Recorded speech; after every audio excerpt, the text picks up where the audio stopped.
I'm dying. Ah, hello chat rooms. Hello.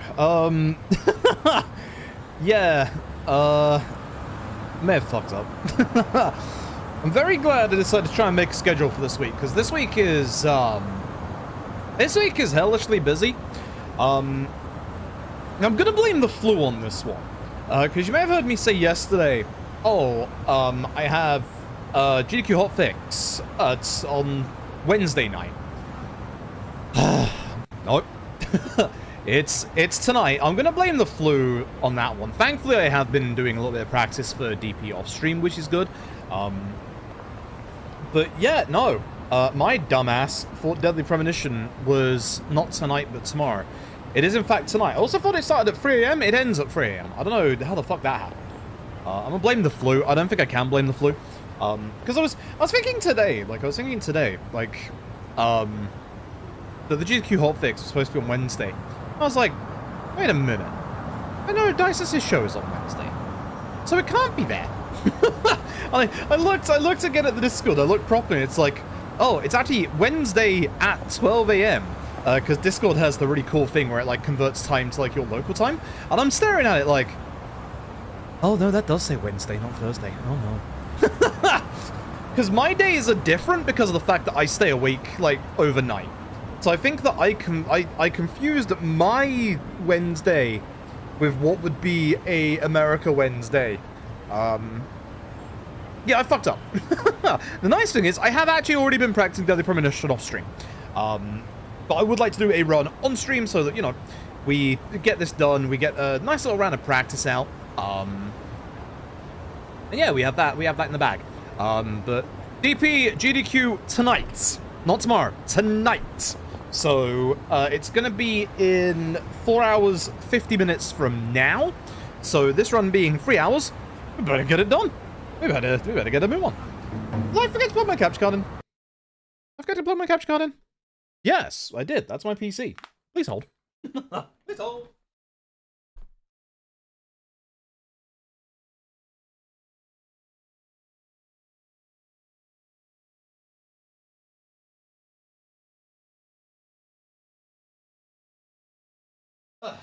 Always something to get to do. There's always something, and this time was literally...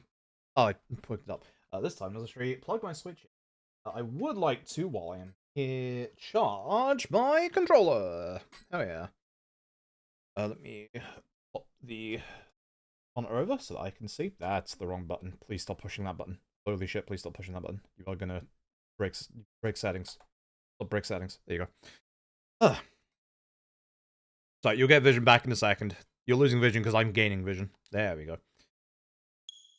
Yeah, you can see that I've had where are we? You can see that I've had a little bit of practice. My controller is it's actually fully charged, really?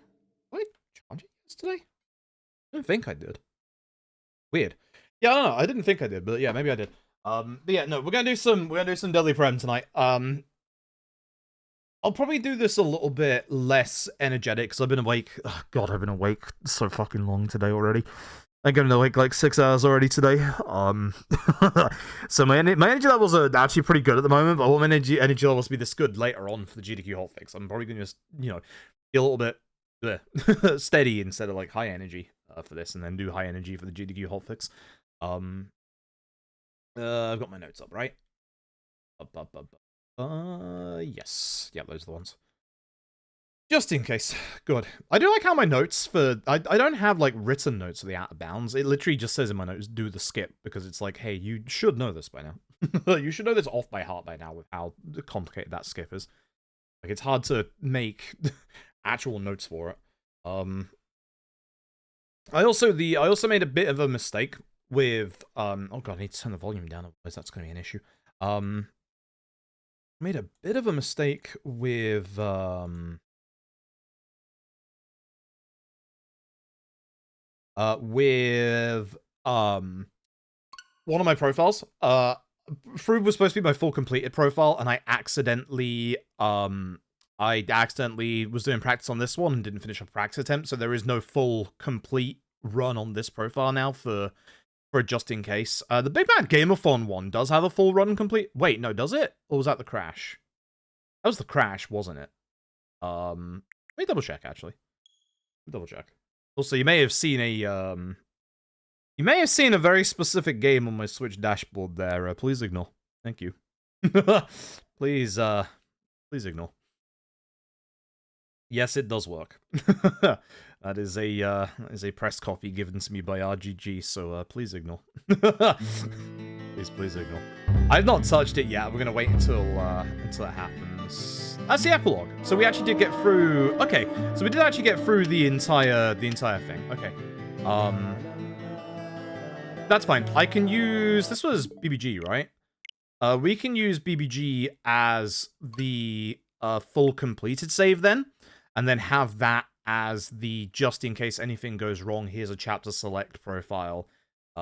Speed is radio. So speed is just in case I get the radio, or, you know, George messes up at the radio, because God, he loves to do that. And then we'll go on this. Go on my main. Me Luigi's Mansion 3, yeah, right? I didn't know they had connections like that. Now, I could fire it up if I wanted to. Like, obviously not on stream, because that would be breaking, you know, NDA. But you can't exactly ignore the fact that, yes, there is Yakuza Kiwami on my Switch dashboard. I'm excited. I'm excited. As said, we will do that on Thursday, because that's when I'm... I'm gonna double check on this. That's when I'm allowed to play it. I think the actual Okay, thanks. I have to have my phone on because I'm waiting for a phone call as well, by the way. Which, if that happens during this run, that's going to be awkward. I don't think it's going to happen tonight, but I do need to chill, just in case. Just my phone saying my Gmail drive is full, which, yes, it is, actually. I put a video up on it earlier. Yeah, you're not wrong. I think I'm pretty confident the embargo is Thursday. I'm just going to double check. It's dangerous to run around here, boys. Yes, it is. Yes, it is. It's Thursday. So I should be good in that regards. We'll do K1 Switch on Thursday. That was always going to be the plan. The plan was actually to do this tonight and then this tomorrow, but considering the GDQ Hotifx is tonight, it's going to be this tonight. I don't know what tomorrow. I might change it so that tomorrow is my day off, because it was gonna be Friday. So what I might do is change it so that tomorrow's my day off. Thursday, which would usually be my day off, I don't think is a day off this week, because also Kiwami Switch, and most of my friends' group is gone real lifing. Being, like, real life people. they got lives, they got lives, they got kids, they got houses to look at, they're doing their own thing. And then, I was gonna take Friday off, but what I am thinking is, Sunday, this Sunday, GDQ Hotifx, not my GDQ Hotifx, Tom's GDQ Hotifx. Tom is gonna be doing, Infinite Wealth for GDQ Hotifx on Sunday, and has asked myself and TJ to do comms for it. And obviously we are roughly 2 weeks. Hold up.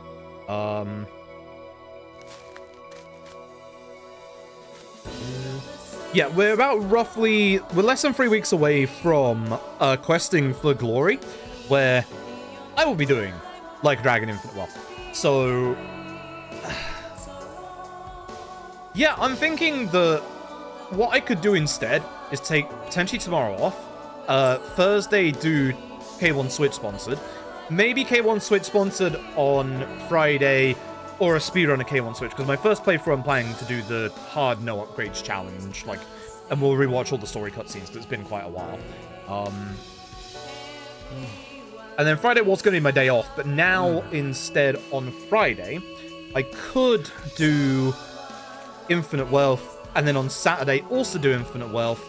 Sunday I won't be streaming, because I'll be helping with comms on GDQ. And then Monday should be normal from then on. We should be pretty much normal from Monday onwards, all the way up until the Questing for Glory run on the 7th. And as said, it is probably going to be all Infinite Wealth all the time. Every fucking day is going to be Infinite Wealth. You are going to get sick of it. I'm going to get sick of it. Because I want to get that run in here. Like, I want 90 to 95% that run in here, like with LAD. So, that's the plan. That's the game plan. We're going to do a lot of Infinite Wealth in the next, like, 2 weeks leading up to Questing for Glory. I'll be taking, like, a day off here or there. Next Thursday, not this Thursday, but next Thursday, highly likely will be an actual Thursday off. And then, yeah, the Questing for Glory run is on the 7th. So, I'm excited for that. I'm very excited for that. Genesis, thank you very much for the Prime Gaming. I appreciate it. Sorry for not thanking you earlier. I was in a rant about what I'm doing this week because I've fucked up timing-wise, and here we are. Deadly Premonition on the tonight instead of tomorrow. It's oops. Again, it's a good thing I've been practicing this off stream. Like I was doing like practice of this off stream alongside Sleeping Dogs, which I could do Sleeping Dogs actually on Friday. I did say I wanted to do Sleeping Dogs again this week. We could do Sleeping Dogs on Friday. Go do Sleeping Dogs on Friday, and then Infinite Wealth on Saturday. And then, obviously, I'm up to date on Infinite Wealth before, Sunday. Reason why I definitely want to do Infinite Wealth before Tom's run is that Tom will be using, TJ's updated route, which is one that I haven't done a run with yet. So that's the reason why I desperately need to do at least one Infinite Wealth run before Sunday, so that I can get a feel for that route, and I'll be there, you know, full explanation-wise. Actually, that's a good point. Let me check on my phone, because it's way easier on my phone. Is Tom doing... Shut up! Ooh. It's a good email, actually. Hey. Ooh. Charity fundraising stuff. Neat. Is Tom doing... 6:45 estimate? Yeah, okay, so Tom isn't doing the... use the save to skip the grinding segment. Okay, yep. We'll have plenty of stuff to talk about then. I'm sure we'll talk about the new Infinite Wealth route that's being cooked up. There is a lot of work going into that right now. Not going to get too much into the details, even though we could downpatch, obviously, if something happens. We found a way to wrong equip weapons to characters. That's all I'm going to say. So, essentially, different classes' weapons onto different classes. Which, that might sound a bit, you know, weird at first and underwhelming, if you consider we could potentially get a second drunk weapon that increases your damage. All of a sudden, it's not so underwhelming, is it? So, yeah. That's currently being hardcore worked on. Which I am not really helping that much with because it's going all over my head. But yeah, there's a big rework currently going on. A giant rework going on. The early game is likely going to be the same because the wrong equipping doesn't really matter that much when your weapons are kind of terrible. But for endgame stuff where the status effects of the weapons like roll over, that matters. So yeah. I'm going to drink my tea real fast, because don't have time in this run. And the game's going to crash if I don't start it soon. Love this game.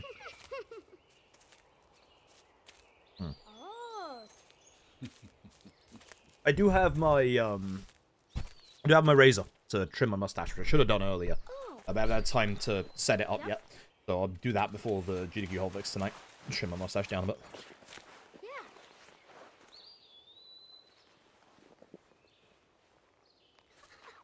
Ugh.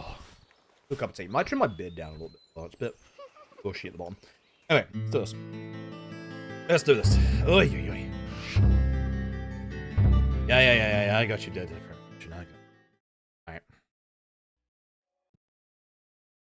So we always start Deadly Premonition runs at the same time from here because this version has a new cutscene. And 3, 2, 1. I always like have to hold over for the split key there so I can like be running at the start. Alright. Zach. Okay. Zach. Got Deadly Premonition. Can you hear me? As I said, this is probably going to be a bit It's more me. low-key You're- during the stream because I'm going to be obviously like saving most of my energy and my If you can hear my explanations voice, for GDQ. Could you I'll respond? talk through stuff as obviously we go along here. That's my jam. We're going to start off by heading to the forest. Ears on bottom, X is on top.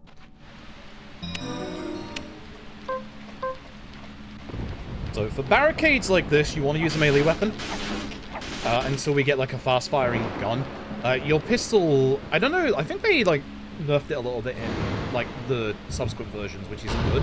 But it still takes like 20 shots of a pistol to break like a fence like that, which is really dumb.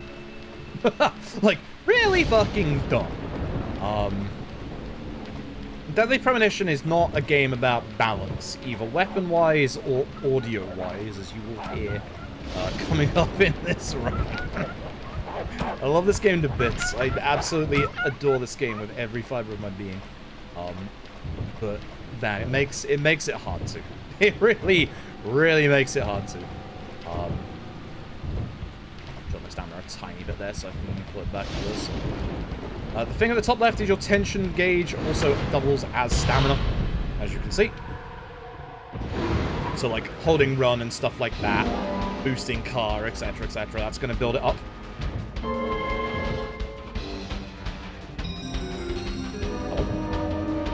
Why my elbow wasn't looking at.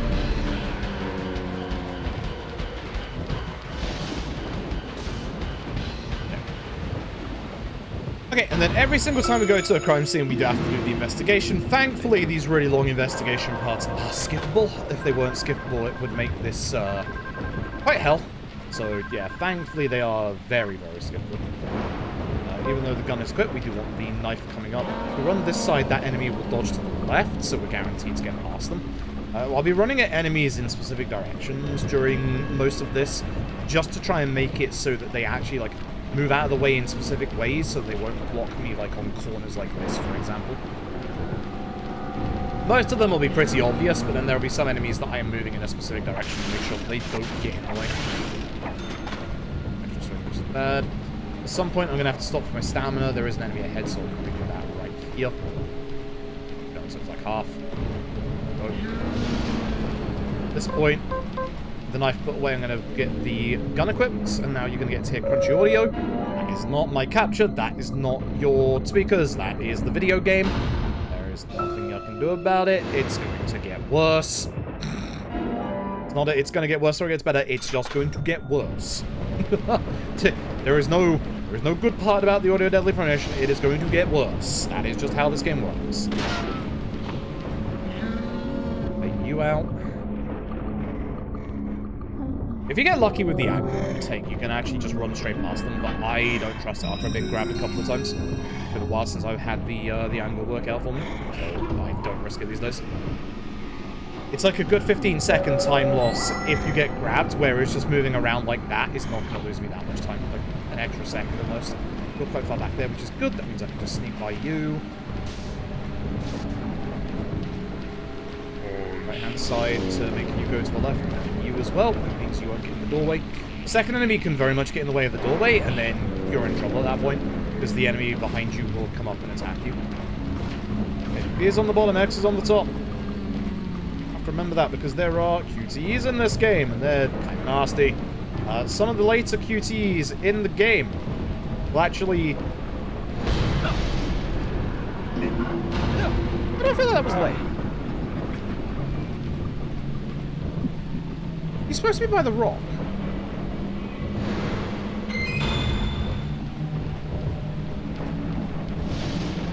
I feel like that came out a bit late. I don't know if that's just me, but like... I really felt like that came out a bit later than it should do. Huh. That's curious. I need to look into that. Anyway, speed tech. We got some really cool speed tech. So what you're supposed to do, you're supposed to run down the street towards the bridge where you get met by George and Emily, the local sheriffs. What we're going to do is just sit here and smoke for 30 minutes. It's speed tech.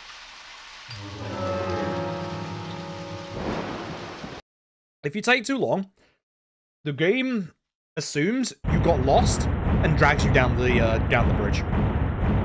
Doing that literally saves you like a good like 15-20 seconds, something like that. Done. This game's done. I love it.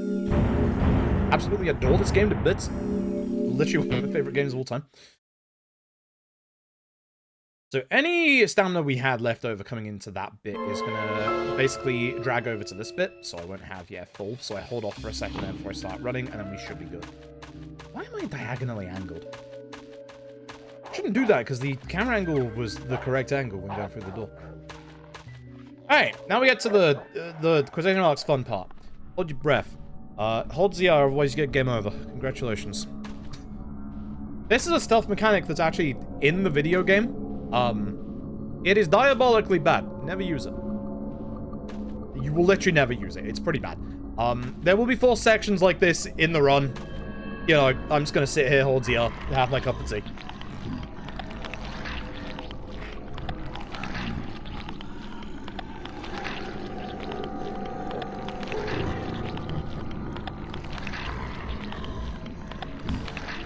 Like in normal gameplay, we're never touching this again. 3 times, I think it's 4 actually. Including this tutorial. Get hit with a tinnitus attack. a charming fella. Not this bit, a bit after this week, and then skip the cutscene. Go right here. Right, we carry on. But yeah, that's just the game, like, that's just the game introducing that mechanic of, hey, you are supposed to be stealthy. Let's head to the cafeteria, Zach. Well, now we have a double feature. We have a unskippable cutscene, which is fantastic, because this is going to give you the vibes of what Deadly Premonition is about perfectly. And we also have 2 of our gauges. We have the hunger gauge and the sleep gauge, which... Oh, yeah, this is Polly's table, don't worry about it. Bored? Do it. Don't need to. Faster just to not speak to Polly. This is an unskippable cutscene. Like, this is me hitting start. This is unskippable. I love this cutscene to bits. You see that, Zach? It was a crisp spring morning. Did you see that, Zach? Clear as a crisp spring morning. F.K. in the coffee. I knew I could count on it. Never fails. God, I fucking love this game. That is not skippable. That's not me not skipping that because I like that cutscene. That is legitimately not skippable, and that's the best part about this game. Had to reprime for the emote. Almost missed it. So thanks for rating the Prime game for 21 months. I appreciate it. With that, we are done with the hotel for now.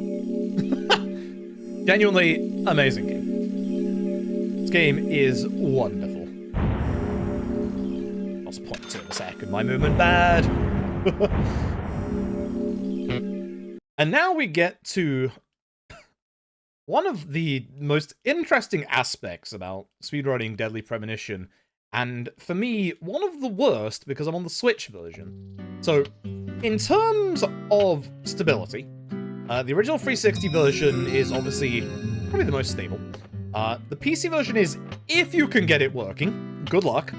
I can't even get it to start on Windows 11 because Windows 11.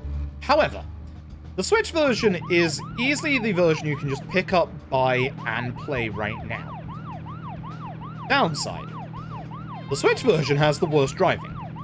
Every single version of Deadly Premonition has its own driving, controls.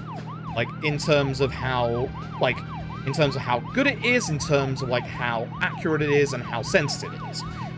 The worst version for driving is, without a shadow of a doubt, the Nintendo Switch. The Switch version's driving is abysmal. Even the PS3 version of this game, which is garbage, is much better at driving than the Switch version. The idea you want is to put your camera put your car right in the middle of the road, and then keep the camera pan down. Reason being is that if you pan the camera up, as you'll see in a second, you will lose FPS over this run. You will lose so much FPS over this run that you will lose about 10 to 15 minutes over the entirety of this run. As you'll see here, this is how bad it gets. Well, actually, it gets worse. I should preface that. But yeah, no, it's bad. You also might notice I've stopped using the boost on the grass because, fun fact, if you use the boost on the grass, you slow down. Didn't tell you why. What a game. Love this game. So we're now at the Sheriff's Department, and we're going to meet the locals, or at least some of the major players. This is Thomas. I absolutely love Thomas to bits, one of my favorite characters in this game. Thomas is a goddamn psychopath. Thomas has created a filing system that we'll get into in a second, but this is Arnold. This is Arnold. Arnold is part of a side quest for the head of the Sheriff's Department, George Woodland. we're going to go to George and we're going to give him Arnold back, because Arnold has Sylvester, but he's lost Arnold. You can understand why it's called Arnold. This is a side quest. We are not going to engage with that many side quests in the run for Deadly Premonition, but this one is vitally important. This one unlocks a second side quest that is going to make this run much, much faster. So it is vital that we start with this one while we're here with George, because for the second part of this side quest, we need it to be raining, and most of the time, weather in this game, for the most part, is RNG, apart from the section after this. Or at least for what we need, the section after this. Which works out quite nicely routing-wise. So, Thomas has a filing system of squirrel keys. There are 6 squirrel keys. And as you can probably tell by the fact that I'm in a jail cell right now, the correct one is indeed in the jail cell. It is in the same place every time. Thomas, what the fuck? So you can get a bunch of squirrel facts. This is going to look like my game's crashed. It hasn't. This room loads for some reason. Like, we're going to come back here later, and it's going to do it again. But yeah, essentially you have to find the right squirrel keys, which is always that one inside the jail cell. You found the key. Thomas, you're a psychopath. I love you to bits. You're a psychopath. More ways than one.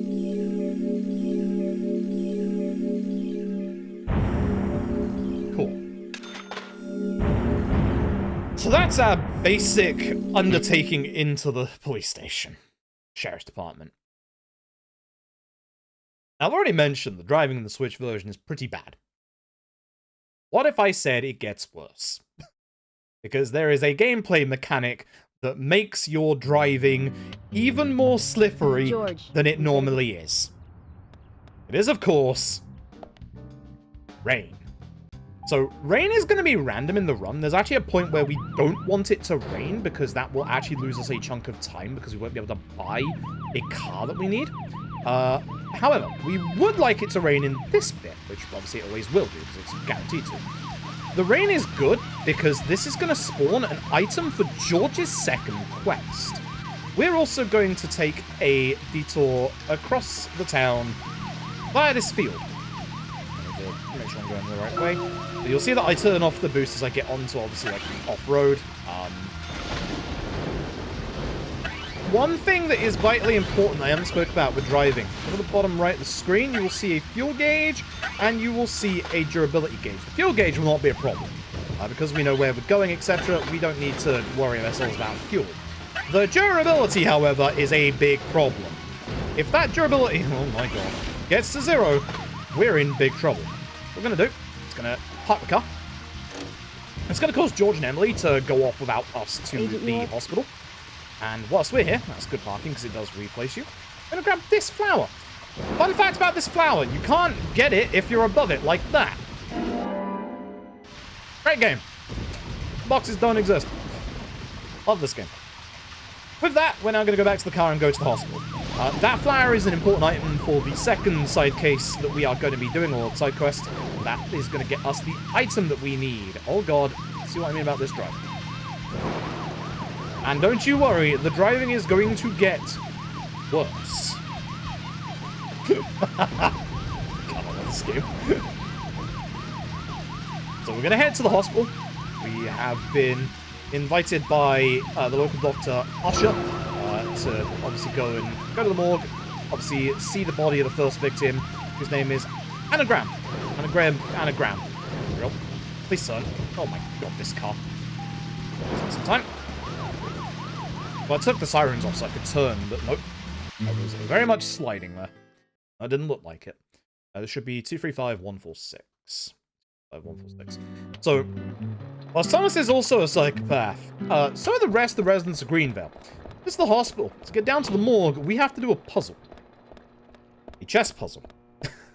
Which, the nice thing is, if you don't know chess, as you can see, there's some posters on the side. 235146. Checkmate. You just gotta get checkmate. Get to see York's amazing expression here. The doctor. Doing that gets us a keycard for the underground floor, and now we get to go down to the morgue, which is on the other side of this absolute goddamn labyrinth of a hospital. Love this game. I really do love this game. So, as you can see, it looks like it's below us. It is below us. We have to go all the way this way, specifically to this set of stairs over here. What a game. What good game design this place is. And to the left. There's our door. Who designed this place? Like, if you think this is the weirdest, like, architecture in this town, just you wait. You wait till we get to Harry's mansion. Oh, Harry's mansion. Ay, ay, ay. And with that, this is Usher. Usher used to be a big-time doctor back in LA and moved out here. We're going to be looking at the victim. We're going to be looking at the mouth twice. The hand once. And this hand. Good. I go over to the face because that's the one that takes the longest to get to at the start, and you can't look at anything at the very start. And we are now in the alternate hospital. So we now have another set piece. So once again, turn light off. We're going to run through. And as we go through, we're going to see the ghost of Anna just roaming around the hospital. One important thing is that we want to make sure we're running before we hit any doors. If you're not running, you will open doors exceedingly slowly, and it's terrible. Please don't get in my way. Beautiful. Those two can get in the way. Very, very often you'll just get grabbed, and it's unfortunate. So for enemies, one thing to know, a headshot killed the enemy, but I had to put a second bullet into the enemy. Reason being is that with enemies, their hitboxes linger once you have defeated them. So they will still be a physical presence once you have actually taken care of them. What this means is that we need to make it so that once we've killed an enemy with like a headshot like that, we need to hit them again, otherwise we're not going to be able to get past them like that first enemy. We used to have a different route where we actually picked up some of the melee weapons, the steel pipes at the start of the game, to use in like these sections. We don't need the steel pipe anymore. One of the enemies that the steel pipe is very, very good against, we actually avoid the first one with a giant out of bounds, which means we don't need that steel pipe anymore. So we now just have to deal with enemies in here with our pistol rather than, well, that way, idiot. With our pistol now rather than with a melee weapon. You don't want to use the knife. The knife's not great. Good damage, but it's just not good reach. You do want to use the knife in here, though, because, again, here's a barricade here. Hopefully this enemy doesn't get me, because this enemy can. Be a little careful with this one. I'm going to run forward here. Cutscene is going to put a knife away for us. That way I won't lose any momentum when I change to my gun here. Heading down to the MRI machine in this room over here. Careful not to hit the save prompt. There you go. I've been getting that angle wrong a little bit lately, so I've been taking that a little bit slower. I want the camera positioned this way, so I can just hold this direction. You're out of the way, which is good. Usually you can be in the way. Open the door, and we're back in the main lobby. Cool. 13 shots is more than enough, provided my aim is good.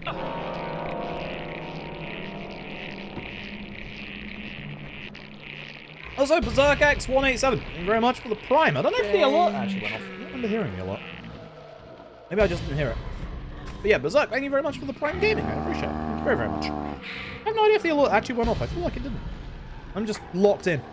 I might just be locked in.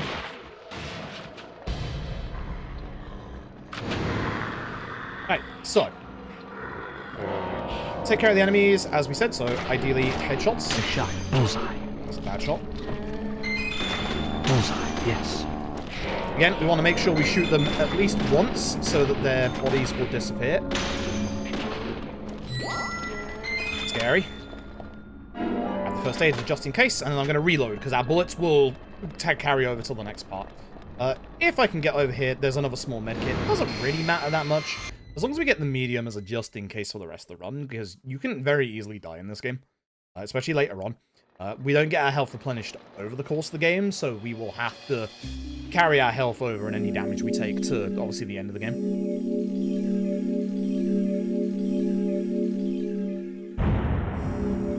Okay, having a bit of time.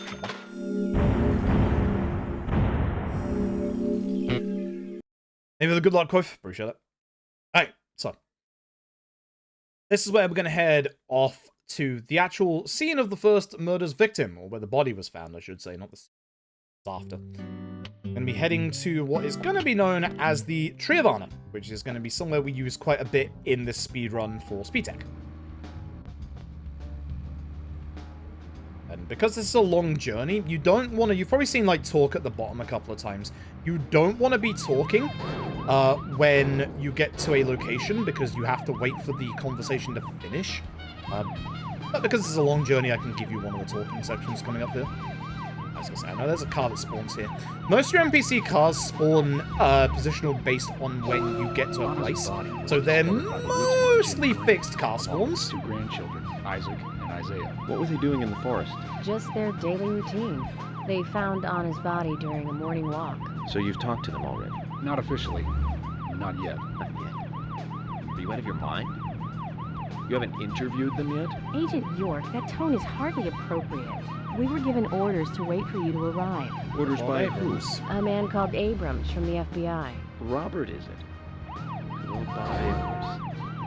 I did tell him to stay out of it. It's always tough to have a meddling boss, huh, Zach? I thought you knew, Agent Morgue. That's the audio balancing in a nutshell. We may not take official statements, but we got all the information we need. I can fill you in right now if you'd like. Thanks, George, but that won't be necessary. I want to hear the details from the witnesses themselves, firsthand. I just can't believe that the children had to witness the that's a crime good job. scene. Okay. They may be Losing my mind, not paying traumatized. attention.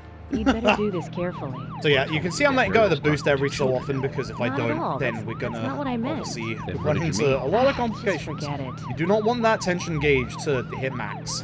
Like, ever. Let's go turn. Turning in cars is surprisingly hard in Deadly Premonition. You'd be surprised.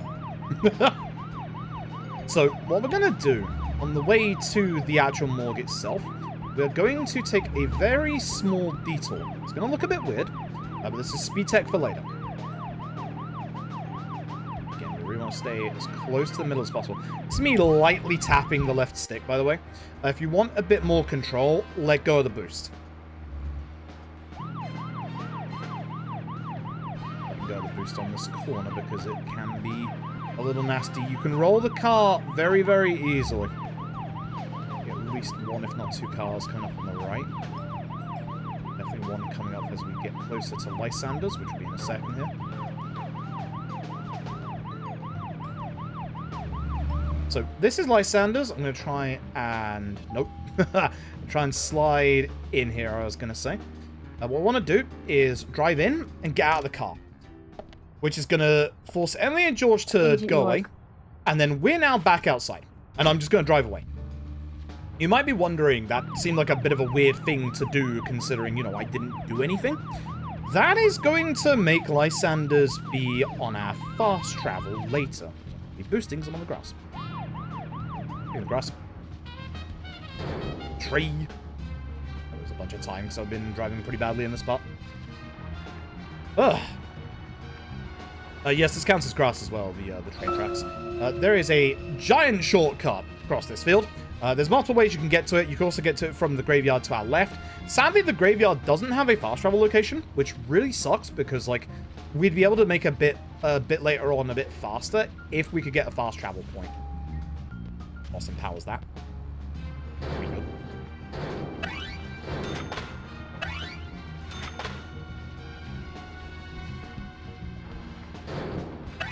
So, pick up a little bit of Agent Honor as I go along. It's like your currency of the game that also, like, can get you stuff. Be careful whenever you go across bits like this, because if you're going full speed, you will actually flip the car and then break the car, and that's really bad. Like, actually, genuinely pretty garbage. Yeah.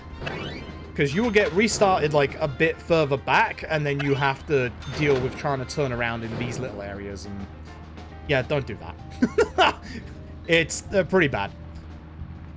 And also, you can see my durability is now, like, 40%. This is why I said earlier that you gotta be careful. There's some very weird things that can cause your durability to just glitch out in this game, like those traffic cones on the front of the car. So, ideally, we're trying to avoid most of that. With our durability at 38, that looks a bit scary. We're now fine. Once we get to the next place, having our durability and fuel this low is completely fine. You just need to get to the top of this hill, and then your durability and fuel problems go away for a while. Good time. Alright. This is the site of where the first murder victim, Anna, was found. This is the kids who found them. On the left, we have a tree. Now then, You see that Isaac. bird nest? It's quite hard to Isaiah. see in the middle of the tree. That's got a Tell clue me. in it. There are What did 2 you find? clues over that Oh, tree. she Emily is was here. so pretty. George is to the She right had a with another red clue. dress on. Her hair was Love shiny. this cutscene. It's Right, dumb. gold hair. There were lots of animals around her. Squirrels, weasels, and a snake. A real snake. We didn't know until then. We know now. Anna was the fairy of the forest. She was a goddess. One of She these kids smiled when does she their saw us. absolute She best looked so happy. goofy impression That's of the right, second. Isaac. Isaiah. She was a fairy. A goddess. I'm sure she is playing with those animals even now. Of course she is. Of course she Yeah, is. Of course. That kid does a great job. Anyway. Investigation So, time. what happened here? Yes, the cigarette is important. York always smokes at every single crime scene. It's important. It's the same in Deadly Premonition too. Important, Zach, alright? something is... Alright, so we're going to run forward, as said. The first clue is going to be here. 2 bent pieces of grass. This is going to indicate to us that there have been other people that came into contact with the body before even the kids came in contact with the body. Picture of a vest with holes. That is of our supposed raincoat killer. And I need to get my gun out. Run over to George. A bit too far there, because I was too busy. Actual menu. Missing piece of a pinheel shoe. That's obviously the victims. Then we get our knife out, and we want to head this way.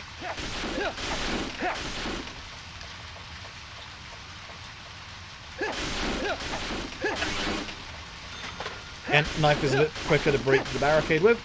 Change to gun, and now hopefully I can get the right angle here. I think I'm a bit too far to the right. If you can get the right angle, you can grab this before it hits the ground. I just missed out on the timing. It's quite tight timing, but yeah. Missed out on it. I'm going to lose time in this split because I had bad driving, so I'm not too surprised about that.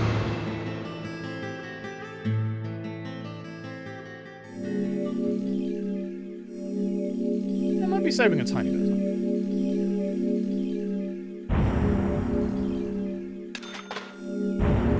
Okay. So, the reason why I wasn't concerned about my fuel and durability is that for certain story segments, as you can see in the bottom right, you get given unlimited. Downside, here comes the rain. This sucks. Going downhill can make this car flip when it's not raining. So when I hit the actual turn, I let go of the boost, I let go of the accelerator, and I even hit the gas. Or I hit the brakes because, yeah, no. Heck this. It's so easy to flip, and you do not want to flip. When I first joined the force, this lumber... If you flip, you can lose up to like 20, 30 seconds, I'm not kidding. And now it's totally abandoned. I presume so.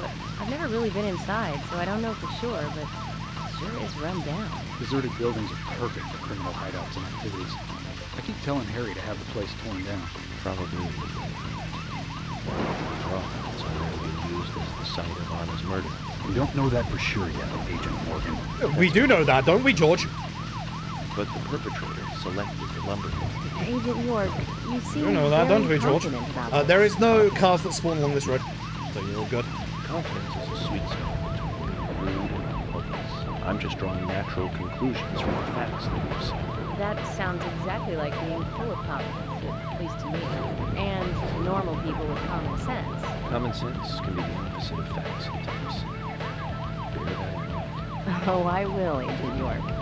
Thank you for another pearl of wisdom. Either way, we'll know for sure by simply going to the lumber mill. So keep your pearls of wisdom to yourself. How do I just lose That's all of my Well momentum? That's said, fine. George. Can you step on it, Agent York? I am here. I'm still here at a good time. You know how well you're doing based on like how far along the conversation gets.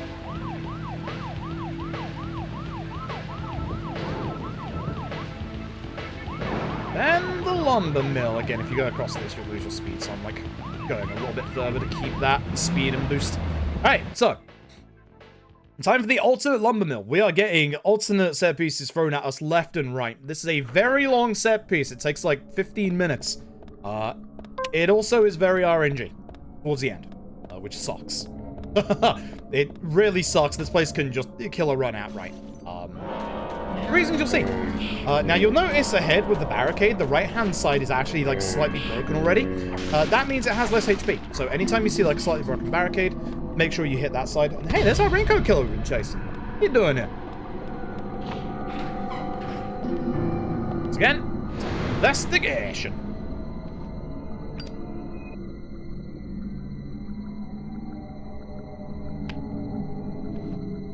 Appreciate Mill Grips and Tag. Appreciate it a bunch. It'll be pretty good. Like, again, I know this run like the back of my hand. We were doing it a lot before I got the flu. Like, but I want to, like, I'm obviously going to stream tonight before that happens. And then obviously, you know, it's a good idea to do the run for practice. Some practice is better than no practice, after all. Chat, it's for you. Who could it possibly be? Ah!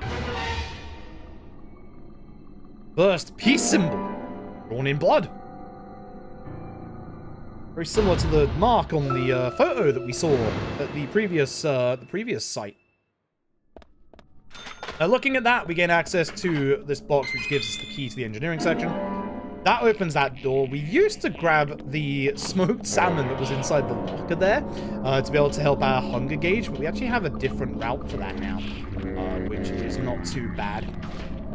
We do have to make sure we do things correctly, otherwise I am going to starve to death, and that's a problem. So, run up to this, hit it with the knife, and do it again, and hopefully I can get multi-hits here, so I'll put one there. If you get multi-hits like that, you'll be able to do that. Throw the knife away at this point, we don't need it anymore. And we're going to use the submachine gun. You can keep the knife to, like, keep, like, space in your inventory. Nice, got the angle. That's a very, very tight angle. If you don't get the right angle there, that enemy will be in the way. If they're in the way, just move back and shoot them. We just picked up this submachine gun, and we're going to use it for the majority of this set piece. We only have the 180 bullets that it comes with. We're going to need most of those. So we want to be very, very careful with our ammo and how much we use. And follow the sounds of a crying baby. First, the crying baby is... toilet full of red liquid. It's not blood. Don't worry about it. It's not also the crying baby. We're not done following the crying baby. You dodged that way. That sucks. I went the wrong side. I should have gone to the right-hand side. If I go to the right-hand side, he goes left, and then I can just sneak past his right-hand side. That is on me for going the wrong side. This guy is usually in the way. Yes, a shot. So we're not giving him a second. Yes, the audio is going to start crackling again. Not my capture, not your audio. It's the video game. This bit, box. Gonna head inside and find the crying baby inside of this locker. It is, of course, the gearbox. Gonna run backwards, run forward to spawn the enemies. Intentionally shoot this barrel to kill that first enemy. Come over here. Hopefully get that left enemy to get here a bit quicker. And then shoot the barrel. That's going to kill all the enemies. In the cutscene, it's going to stand us up. And by blowing up the barrel, it also blows up this box right here, allowing us to just move forward. Take a little bit of damage, but in terms of like all the time we save from that, that probably saves us like a good 5 to 10 seconds. Like, there's a lot of time. It's pretty good. You wouldn't think it, but it's actually pretty good. We're then going to play with angles here a little bit, because there is... oh, not this room, the wrong after. There is a little bit of an angle we're going to attempt to take. This enemy has been getting in my way so often recently. Yeah, I should have just shot them. Yeah. Hope today's runs go better I than should yesterday's just siren shoot run this cursed. enemy, because they are constantly in the way. They're still in the way. In the future, I'm just going to shoot that enemy, because they are constantly. We're going to play with angles here, where we're going to look like we can't hit this explosive barrel. But I'm going to. Be careful, because all explosives have a lingering hitbox. So if you run too far forward, you will hit that explosion, and you will take damage. Nope. We can now use the lift. This enemy is a bit too close, so I'll run around him, which is a shame. If he's not too close, you can just, like, sneak into that corner bit there. But if you take just a second too long, you'll be in the way. IG42, maybe the 2-1 for 40 months, I appreciate it. And yeah, no, God. I ran yesterday. I've never had a Sleeping Dogs run that cursed in my life. Like, that run was disgusting. Like, actually disgusting. grab ourselves, of course, damaged red hair. That's what was stopping the lift.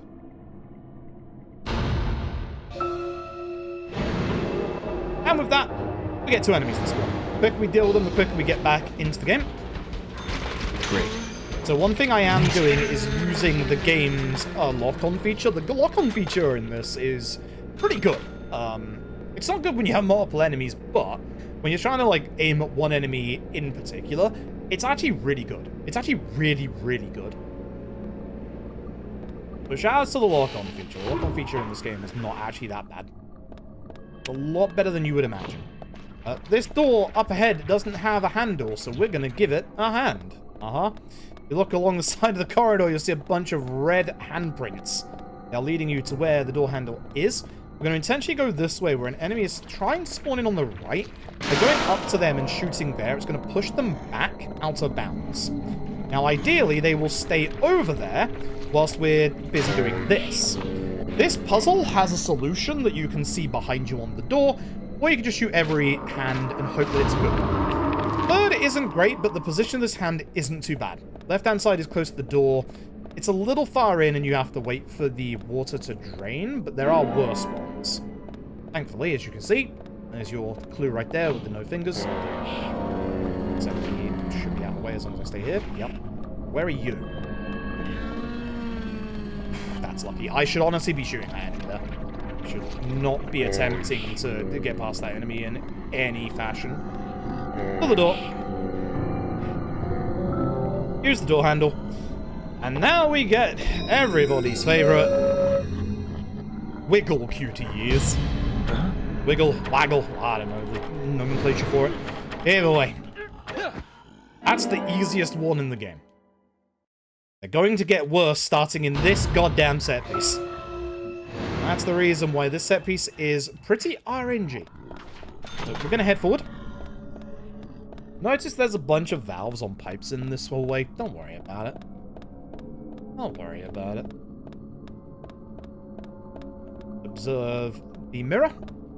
Point the raincoat curves behind us. Kicks the door open. That door would be locked otherwise, so thanks for that. Hey, get back here, you. He is on the bottom. Next is on the top. They're going to head that way. We're going to head to the left. And the nice thing is we can get our stamina back a little bit. I do that every time I'm like one bullet off. It's really bad on my part. I'm trying to be a bit like sensitive with my ammo considering what's happened, but I don't need to be at this point. Here's on bottom, X is on top. So these aren't insta-kill QTEs, but if you fail the QTE, the raincoat killer will grab you, and then you have to wiggle the stick back and forth. If that happens, you lose like a good 30 seconds every time. That's a problem, as you'll see coming up.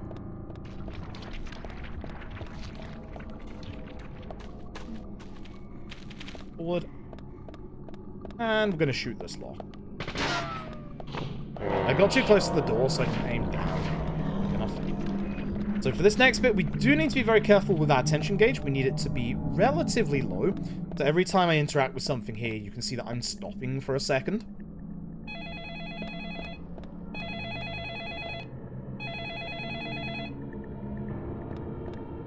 Who's at the door, chat? It is, of course, serial killer. So we're going to head over here. I'm going to chill on my stamina for a tiny bit and then hide. So this is going to be one of your moments where you have to hold ZR every so often. It's like 2 minutes long. It's whatever. We pick certain places in these hiding sections deliberately because that way we get less amount of interruptions during this bit with the hold your breath segments. There's some parts that are like only 2 like this one, or like only 1 like this one, but if I was to go in that corner in the top left, that would be at least 2, whereas the sink that we're under is only 1. So we're obviously going for the ones that are either have the least amount of like hold your breath, or 2 are closest to the exit point. Unfortunately for this one, the one that has the least is the one that's all the way in the other side of the room. So we have to do this one, sadly. There's one of those. There's one of those. Oh, when someone knocks, pretty much. Now, you might be wondering what would happen if I hid in there. For example, would he have checked it and got me a game over? Nah, the game's clever enough to just, like, fake out on the other hiding spots where you're not in and just feel like, oh yeah, you're not here, haha. Thankfully, you can skip this once you get past the first cutscene. Now, it should be the only one that's here, and as you can see, my tension gauge on the top left is rising. That's the reason why you want a low tension gauge, is because if, obviously, you have a high tension gauge and it fills up to max, you automatically get kicked out of your hiding spot. Same with that go out button, I don't know why that exists. And you get game over. Good stuff. LA, don't tell him where I am. Thank you for the 37 months, I appreciate it. Don't tell him where I am. I'm not hiding anywhere. Ignore my chat.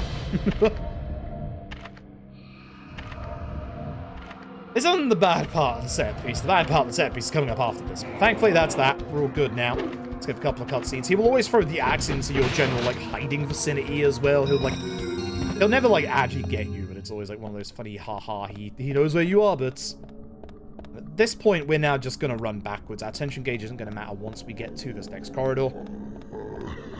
And then we get one of the worst parts of the video game. Oh boy, welcome to arm pain. So, this is a chase section where we are going to get chased by the Raincoat Killer. We need to waggle the stick and then push the buttons that appear on the screen. Now, you might be thinking, damn, we walked past this box, or York could just run past this box quite easily. Yes, he could. Yes, he could. Thanks, bud. A little bit of speed tech for this bit. We're going to hold push as soon as he throws his axe at us. We're going to hit evade, and that's going to break the box. And we're going to run. So as long as we don't miss our prompts of climbing, we should be able to get like a tiny bit of distance ahead. He's going to go like a different route. Like if you watch his like FOV at the bottom right, you'll see where he goes. I don't know how the fuck he catches up here, but he does. The downside is this next part. Remember those valves on the pipes? Yeah! They're gonna emit steam! They're gonna emit QTEs, and if this guy catches, he's gonna catch me 100%. There's no way I get past this. That's bad. Yep. Also hit the wrong button, which is my own fault. that is my own fault. Every time he catches you, it's like 30-second time loss. It sucks. Ow. And then also, despite the fact that he's being chased by the Raincoat Killer, an absolute serial killer, York decides to open this door in the slowest manner possible. Bruh. Unfortunately, because of when he grabbed me, he's not going to slow down. Usually he slows down and tries to throw his axe at you, which means you can mostly get out of this corridor without a problem. But he's going to catch up to me again, if I don't get hit by steam. Okay, we're good, we're good, we're good. That bit sucks. If you get a PB that has, like, no grabs to it, like mine, and you just get grabbed once, it's just a 30-second time loss. Like, it's just a horrible set piece to try and, like, you know, go fast in. For this, go to the right so you don't get hit by that enemy who spawns to the left. He actually still got me. Nice shot. He went aggressive. That guy is always going to be in the way. You have to shoot that guy. And now we get to our last QTE of the set piece. This one is the first insta-kill QTE of the entire run. The nice thing is, of this 5-part QTE, 1 part is random. The other 4 are not. So, we know which parts are obviously random and which parts are not. So, the random one is actually the middle, this is the actual middle input. So that one's going to be randomized, the rest are going to be exactly the same as they always are. First one is going to be another control stick wiggle.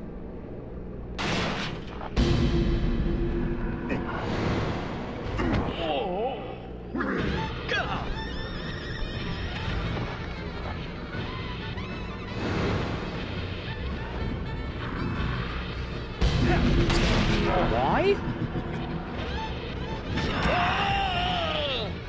Hit X. Because I'm fucking stupid. I don't know why I hit X. I don't know why I did that. That's why whenever I get to these QTEs, you'll hear me say B is on the bottom, X is on the top. Because I am so not used to Nintendo controls. Alright, GG. Alright, GG. If this was a PB, that'd be really good. You would think that being the same button would make me know which button to press, but apparently not. Hey, do me a solid. Do X afterwards, because I know where that is. Cross-click. Y. Random button. B is on bottom. X is on top. Go. R. The shoulder button. And A for sure. There you go. Yeah, 4 of those are exactly the same, so messing up one of the ones that is always the same every time is embarrassing. To say the least.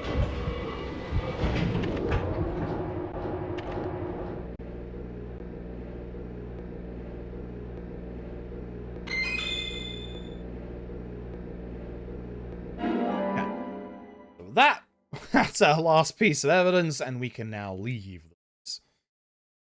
This is where the game can glitch out and the run dies. Smile. God, I love this game. I love this game to bits. That's all the information we need, Zach. Let's go back and show them what we found. So, in this bit, we need a specific NPC to be at a specific place that they should, for all intents and purposes, be at. There is a big chance, there is a big chance they will be glitched out on the other side of the world. Why? Deadly Premonition. Love this game. See how much time that death and that QTE cost me. I don't appear enough, I can still PB. My end game's pretty bad. Should have saved here just in case. So we think it might be I'll make arrangements due for to like what rain effect happens here that can cause the glitch, but we're not sure.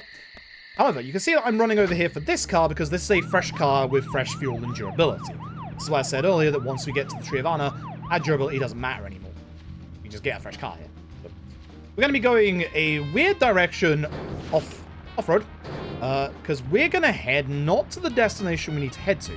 One thing that this game does is time-based objectives. If you look in the bottom left, you can't see it under my webcam. It is currently 9 PM at night. You can see under the limit is 3 PM till 5. Which means we need to make it one of those or like between that time. We're gonna go do that, but first we need something vital for the speedrun. Visual quality is pretty bad. Now, if the NPC glitches out and is in the place they're supposed to be, we have a backup strat that we think works. I've certainly had good I've certainly had good results with it when it has messed up for me before, and I know Toji, aka Toji Maru, as the world record, also has had good luck with it. Back cover taglines. Hey, remember? Fingers crossed, here's hoping. I mean, ideally we don't have to do it. 1978. Produced, directed, written, and edited by John DeBello. It was really we awful, are off to George's I house. still remember it pretty well. It had so many sequels, and the original was re-released in '95. The 87-minute long theatrical release bumped up to a whopping 90 minutes. But that was around the time I joined the Bureau. Big movie. I never have a chance to see it. Couldn't imagine watching a movie longer than 90 minutes, goddamn. Once this case is over, we can watch it together. I bet we can buy a copy on the internet pretty easily.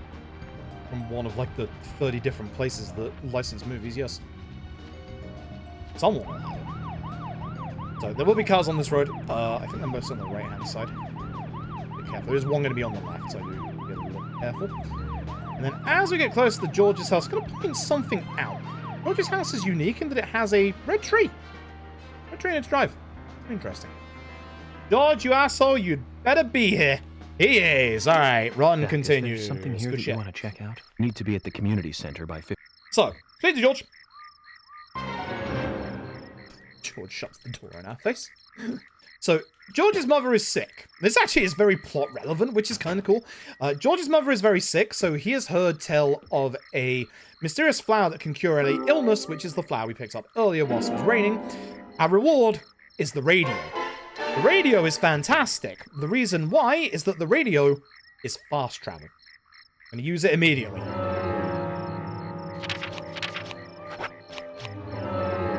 We are going to head down to the Tree of Honor. And this is where the hunger and sleep gauge are going to start making an appearance. Sleep gauge is fine. We aren't going to have to, like, We aren't going to have to do anything special with the sleep gauge throughout the run, mostly because we're going to be sleeping at certain points, like right now. To be able to traverse time in a quick manner, you need a resting area, like a rest house, or like obviously your room at the hotel. Tree of Anna, when the first body was discovered, actually has a rest house at it. You may have seen it earlier when we were here investigating the crime scene. So what we're going to do is we're going to rest here for 12 hours, and then I believe... Oh god, I believe 3 hours after that? Or 6 hours even? 6 hours. Yeah, 12 hours and 6. I can math. It's fine. However, with this first sleep, you will notice that my hunger gauge is empty. Watch my HP bar. When your hunger gauge is fully depleted, you start losing HP and you start dying. This is a bit of an issue. So what we're going to do is, and this is a very clever bit of routing, we're going to use the one food item that we have. This lollipop. It's a very minuscule amount of hunger back. At this point, we are now on a time limit before we die. So, there's actually a really cool bit of routing for this bit. But we are on a very strict time limit right now. We got to get over to the community center, which is thankfully very close to where the sheriff's department is. So all the cars are behind the sheriff's department. So I'm going to grab the car that we used earlier. You might be thinking the SUV would be pretty fast for off-road stuff. It's just not as fast as the normal car. There is a police SUV that is very, very fast. You'll see it later. We're going to be, like, story forced into it. But that SUV, not fast. You. This car coming up. You can see how bad the FPS gets. It's a wonderful video game. Talking because we don't have that much time. Cut left. Want to go across this field. Be exceedingly careful here. Even though that fence is breakable, there is a very small hill that you can hit that will launch you upwards and land you on the fence, at which point your durability will go down to 0 instantly and you'll get a game over. Ask me how I know. At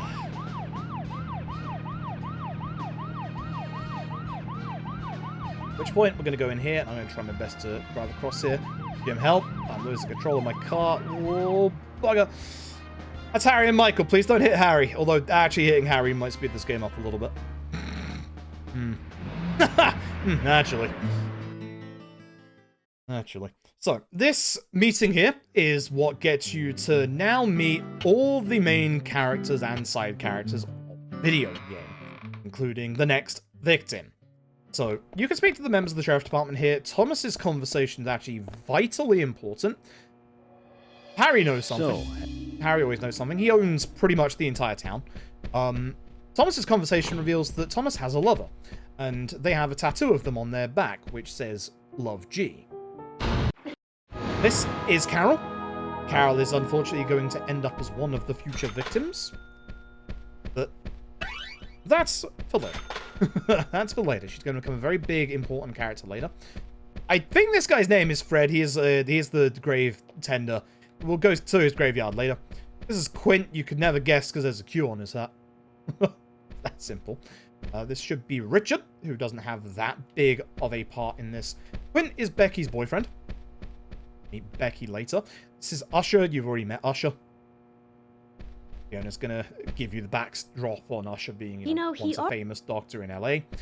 This, one of the most important NPCs, Lysander. General. Soldier. See him in a bit. Down here, we're going to speak to Nick and Olivia. They are local proprietors of the A&G Diner, which you would probably think, oh, that would get my hunger back. You'd be right, but the way we do it is interesting. Wesley, the gunsmith, which, as I said, we'll be fine once we get to the gunsmith. So, 1 and 2.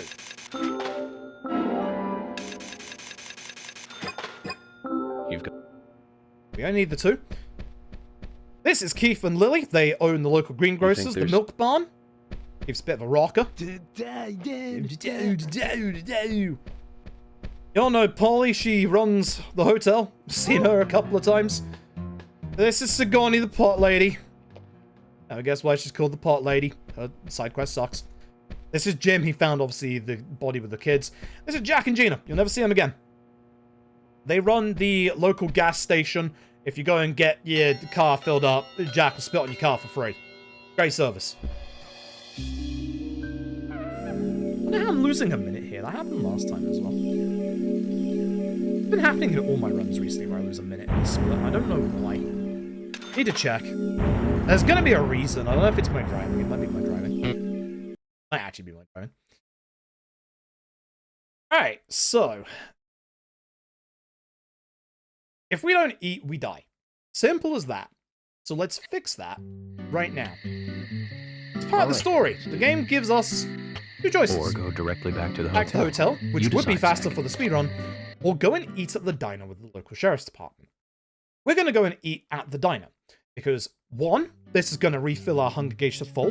Absolutely perfect, even though we're about to go and sleep this off. And two, this is going to put the diner on our fast travel list, which is important because the next place we're going to, or one of the major places we're going to after this, diner. That's apparently a turkey sandwich. That looks like eggplant to me. Not like a turkey. Rain, that's a bad sign. Oh no. Oh dear. So, rain here is bad. Remember when I said that your weather is RNG at points? This is one of those points. In the morning, we do not want it to be raining. You might think, oh, it's raining now, so it won't be raining in the morning. It's likely going to be raining in the morning. If it is raining in the morning, we are going to save a bunch of time in this next split, and then we're going to lose more time in the split off. We're now surmising the case. We found the red seeds in Anna's mouth and her stomach. We have the broken stiletto heel. That's right. A broken stiletto heel. Aligning this with the other evidence suggests that 2 people came into contact with Anna's body prior to it being discovered by us. And the pendant. Peace mark, symbol engraved into her hand. A round object. The marks on her hand suggest a peace mark. The man in the photo found in the woods had a tattoo of an upside-down peace mark on his back. These two could well be related. Oh, I didn't see that photo. But, well, it just happened. It was just there. And now, we get a shot of the art gallery. New person is going to roll into our little play here. Goes by the name of Forrest Kaysen. We'll get to see him real soon. He's going to be outside my door, actually.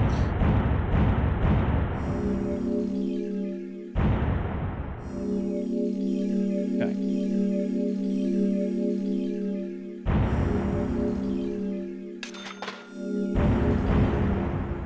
So with that, we do actually have a bit of speed tech coming up. Well, that little bits of speed tech. It's not impressive speed tech, but speed tech nonetheless. Sometimes the best speed tech is the not so impressive stuff. So we're back in the red room. Again, go from the right-hand side for this door, otherwise you don't open it. You'll run into the white room and see a small child who looks very suspiciously familiar. What the hell, camera? That child really does look like a younger version of York. Interesting.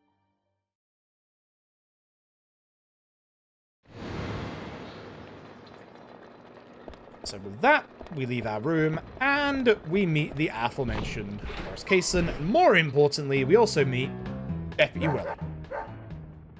Good dog. So, speed tech. We're going to go out to our balcony. Essentially, when we go out to the world map, the game is going to drag us to the front of the hotel. Quickest way to get there is our balcony. Please no rain. Rain. Rain. Rain. Rain. Good sign. Bad sign. Very bad sign. Alright. Rain bad. Actually, I don't know why I'm going back this way, so it doesn't matter. Alright, so unfortunately, because of the rain, this means that one of the NPCs I need to speak to is not available. Instead, what we are going to do is we're going to still teleport to where their location is and then just bypass them. We'll have to come and speak to them at the next possible available moment where there isn't rain. Unfortunate. So yeah, we want to speak to Lysander because Lysander sells us cars. Faster cars, but unfortunately Lysander's not available. So we're going to instead just head straight to the art gallery. Ooh. Again, driving in the rain. Ooh. Getting to the art gallery is nice and simple. Cut past the milk barn.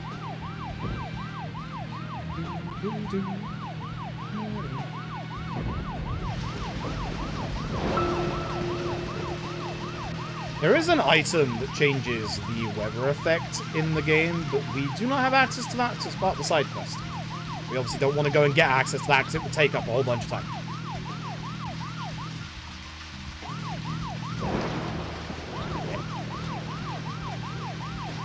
The only upside to not having that new car here is that new car is exceedingly fast and very hard to control. Driving is going to get worse, as I said.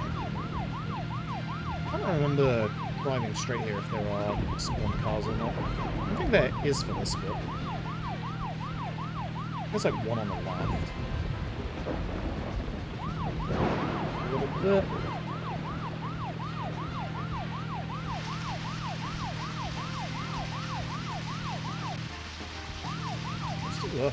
I'm losing the drop.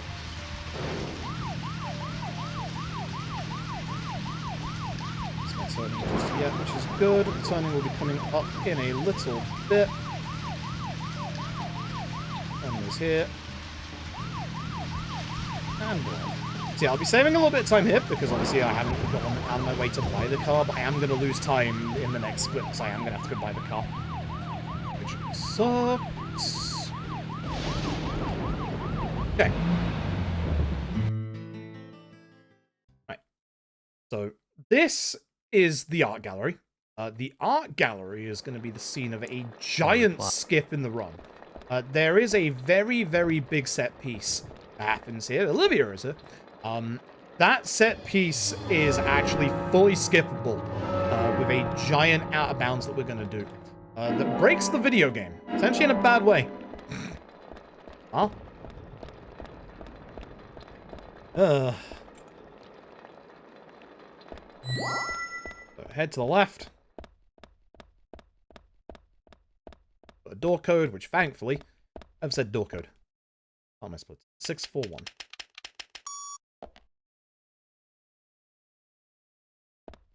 I don't know how I'm actually losing time here. Couldn't be.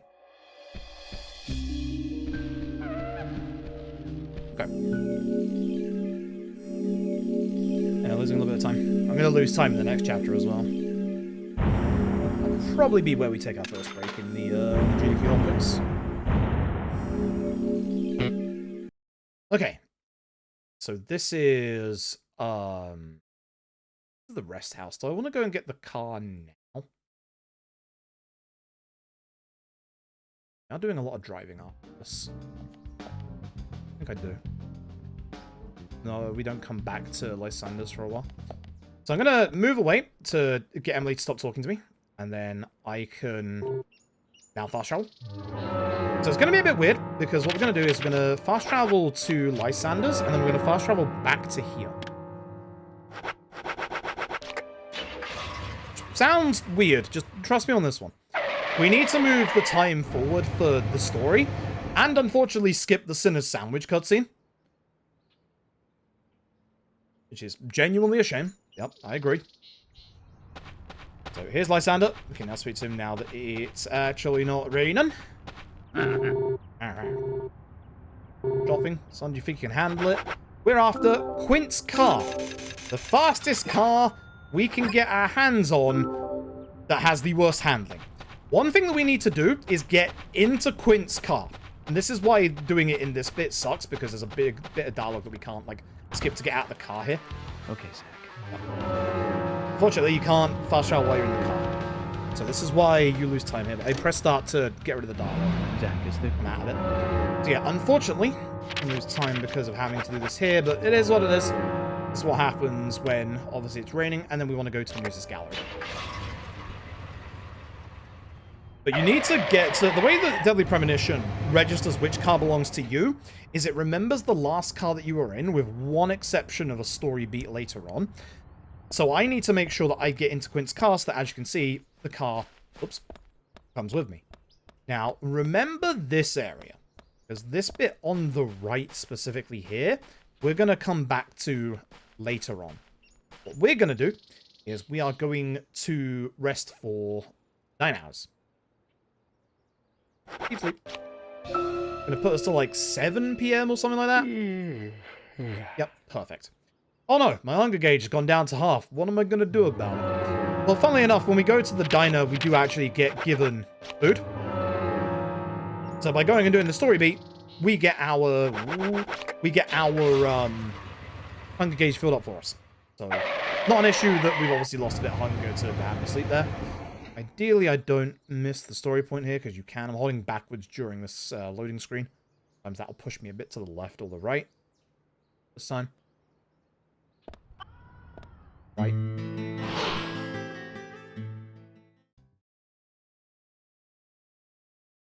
Yeah, the nice thing is we just get a normal meal. Fills up my hunger gauge, which is great. Speak to Nick, and we speak to Olivia. I want to go around Emily to speak to Olivia because hitboxes are weird in this game, and Emily will block the hitboxes speaking to Olivia. They close Gives us the key to the backyard. They close at 9 p.m. We're going to go and wait until 9 p.m.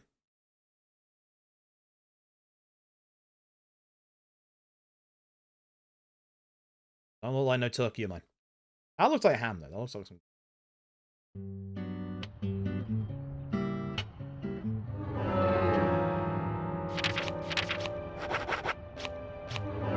What am I doing? I'm not going anywhere. I want my cigarettes. I want my cigarettes. Remember, cigarettes are your way to speed up and slow down time. Oh, I did that. We want to make it 9 p.m. or like just after 9 p.m.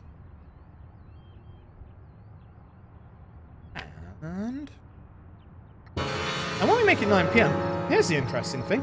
Hi, Forrest Kaysen. What are you doing here? In this truck of the big red nursery right there. That's interesting. Actually, quite important. This is why I wanted to go and get the car before this bit, is because we have a driving segment here. The next couple of driving segments are nice and simple, which is good. Obviously, the rain is going to make this very nasty. But for the driving segment, all we need to do is head to the right along this road. By the way, this car handles the worst in the game. Fastest car we can get our hands on, but it just handles horribly. It's me tapping the left stick, by the way. Literally once. There is no boost. The car goes at max speed. The max speed it has. Stinky agent. Don't worry about that money loss. It'll be fine. It's not that big of a deal. And then once we get to the end of the road, we turn left. We don't flip the car.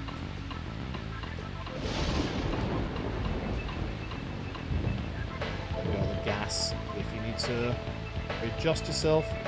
Do. You can actually... Oh, God. Yep, there's the flip. And now we have to wait. Anyway. Damn, I will be more careful next time. No, I won't. No, I won't. Yeah, as said, this car...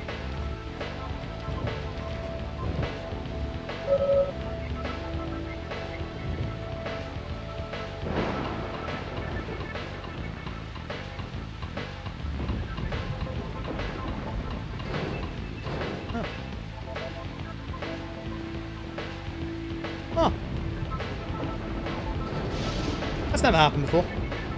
What the best part is, I think that spawned me further away. Oh. God, I love this game.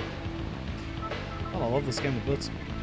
I said how much I love Deadly Premonition because I really love Deadly Premonition. God, I love this game. Alright. Here's on the bottom, X is on the top. But yeah, they just throw an instant QT at you right as you come into this place. God, I love this game.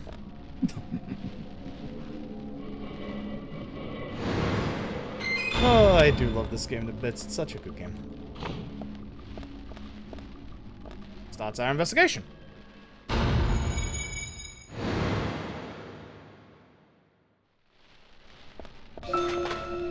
That's the way back. How did the game turn me around again? There are some real camera shenanigans happening today on this game. I don't know what's going on. It also re-equipped my pistol. That's Q1.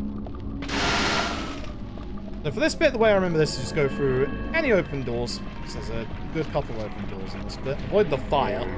Avoid you. Over. Don't ask what's happening to York's jacket right now. That's bad. You actually moved? Okay, that actually worked out because that enemy spawned in early and moved out of my way. Now for this bit, shoot the box that's already slightly busted. But if you go from that side, you should be able to get past that enemy without any problems. Reload.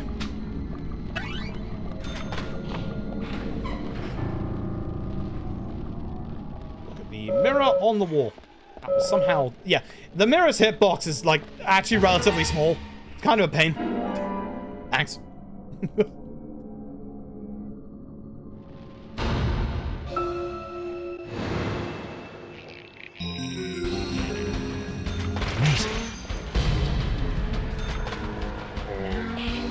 Yes. Nice shot. You can grab the first aid if you're feeling like you might need it for later. For the Hotifx tonight, I'm absolutely grabbing that first aid kit, just in case. I don't want to have my HP be too low for the endgame, because that would be an issue.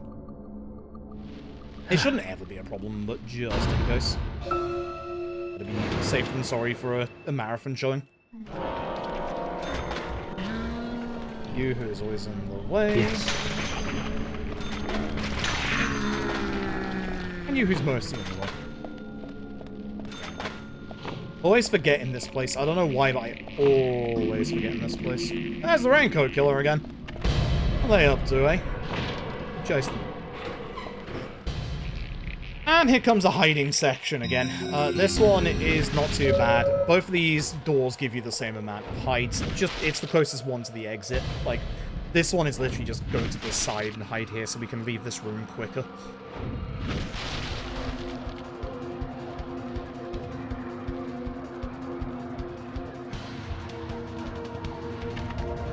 This one's about 2 minutes long as well. Funny that. Funny that. Keeps happening, doesn't it?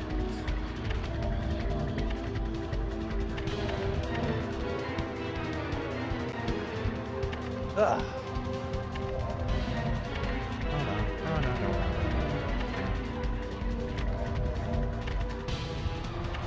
Where are you hiding? Oh, I definitely shouldn't be looking at my,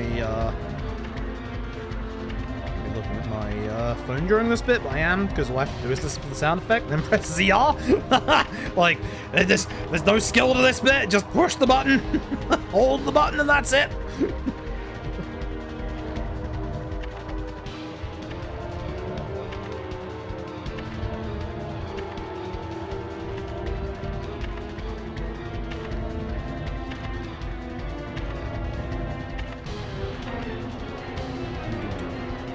They're gonna happen in a second. Like, you know, he just walks forward here and gets close to us, and then, yeah, there you go. It's gonna happen again. Not straight away, but in rather quick succession, so just be ready for it.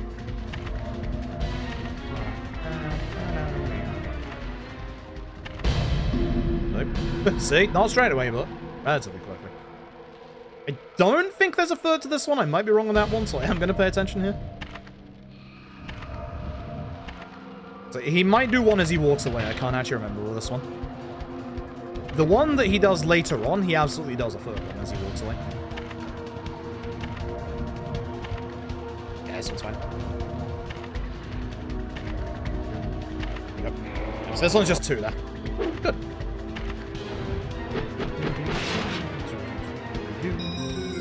And we go out. Again, that does mess with us down there a little bit. There is a box in the middle. It doesn't look that much like it, but this box is breakable. Oh, hey. Chase section. This bit's not too bad. You'd think the chase section would be kind of nasty after one earlier. Nah, this one's actually probably the nicest one again.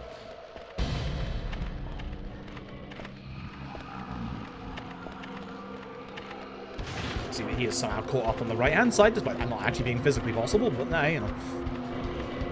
Some people can just cheat. This guy has wall hacks. Has aimbot as well. If you see his axes later on, this guy absolutely uses aimbot in video games. Goes on to Counter-Strike and goes on to DE Dust and just uses bloody aimbots, Deagle only.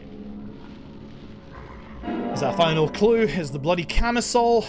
And then we have a little bit of movement tech here that shouldn't be too bad. It never normally is.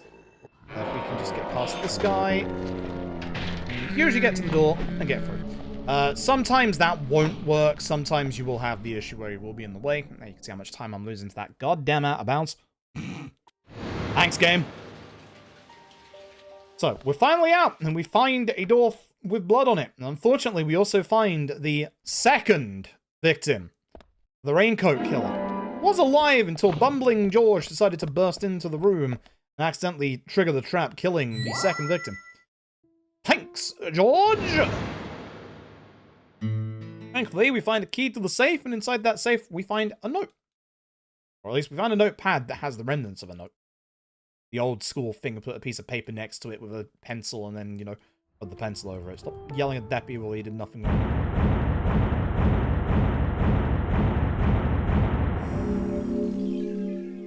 Lost a minute to, you know, my car going out of bounds. It's fine. It's not even the big out of bounds. I love this game.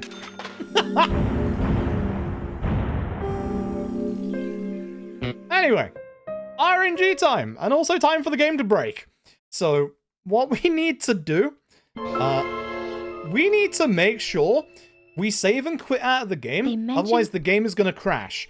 Now, you might be wondering, why have I loaded into the chapter? Why didn't I just use the save point in between the chapters? If you do that, you do not get the milk barn on your fast travel list.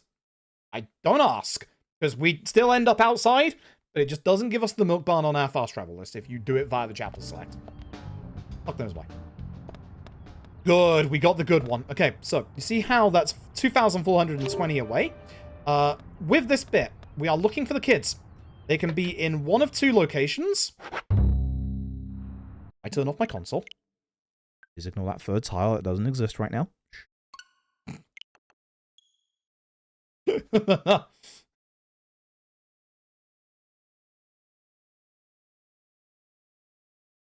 We're not a press copy. But yeah, no. We have to... If we don't close the game down now, the game is guaranteed to crash in the next chapter. Going into the next chapter. So we have to literally close the game here. And then load it back up again. You have to do this on every version of Deadly Premonition. Apart from maybe the 360 version. I'm not 100% certain on that. But every version that at least isn't the 360 version, you have to do that. Now, the kids that we're looking for can be in one of 2 locations. The nice thing is, if they are 2.4k away to the right, or to my left now, which is where they are, that's the quick one! Although the other one isn't too bad at this point either. Wait, where did I missed it? What the fuck? It's been so long since I had this one, I completely forgot where it was. The reason why this one is the nice quick one is because, as you'll see, we spawn in. And we just head straight to the left. And that's it. We get the cutscene as soon as we go around this corner. So, yeah, this is the reason why this one is really good. This one just gets you to where we need to be in an instant. If we get the... There's basically 3 places they could be. Either the community center, the very top of the map, which is next to the Tree of Anna, or a completely different place. which thankfully only exists if it's raining, and it should right. never rain here in the North speedrun. Before entering the gallery, Diane looked One day back it's gonna rain towards there. Olivia, almost as though she One saw day Olivia it's in the gonna dark. rain there, I swear to God. So So we're summing up the case. Unfortunately, Quint walked in on Becky that's right. being moited in real It time. was Quint, Becky's boyfriend. Oof. He went to her house Not and bad. saw the tragedy. Now, about Becky's murder. I'm embarrassed and mortified. Killer struck again while we were on the case. And the notepad. Sketchbook. That's right. We found a sketchbook in Becky's room. She had apparently written a letter to her sister Diane. She had given this letter to the twins, or she had given an That's item to right, the Zach. twins. And from what Isaac and Isaiah told us, Carol offered to take the items to Diane, but the twins refused. Good kids. They gave them to Diane themselves, as they had promised. Good thing they did that, because that would have been a problem. And number one suspect right now, Diane. That's right. Becky's sister and Carol. Now, slight plot spoilers. Diane is about to become the third victim of the Raincoat Killer, but not in the speedrun, Zach, that's our next move. We'll because start with Diane. we're about to skip her murder. In fact, I'm going to skip the entire chapter. This is going to be the big out of bounds. I'm going to take a safety save here for this, because I would quite like to, you know, obviously do it again if I fail it. This is very complex and complicated. This is actually a very, very complicated skip. It saves 15 minutes. It's huge. Means we don't have to do the art gallery set piece. So, the way that I do this skip is I split it up into 4 parts. That makes it easier to digest. So the first part will be getting to the setup. So what we do is we go to our radio, and we head over to the Tree of Art. Now, you would have seen this bit a little while ago if we had the bad RNG for where the twins were, but because we have the good RNG, this will be your first time seeing it, we're going to do a little zip at the start here. Not too hard to do, which is nice. So, getting Quint's car.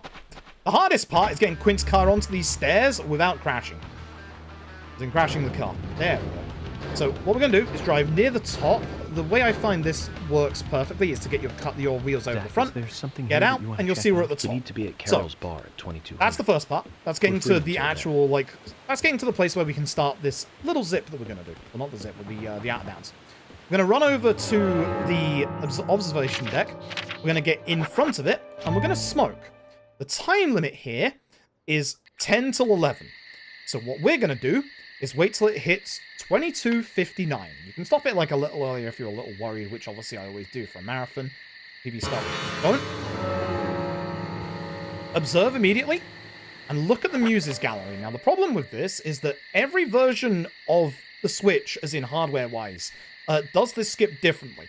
So, unless you've got the same hardware model as my Switch, you might have to do this a little differently and look at the place above. So, what happens when the time ends up is that you'll either get a game over, or certain bits will tell you to come back tomorrow. This is one of those. But the game is supposed to teleport us to the middle of town. You'll see there's a little bit of an issue.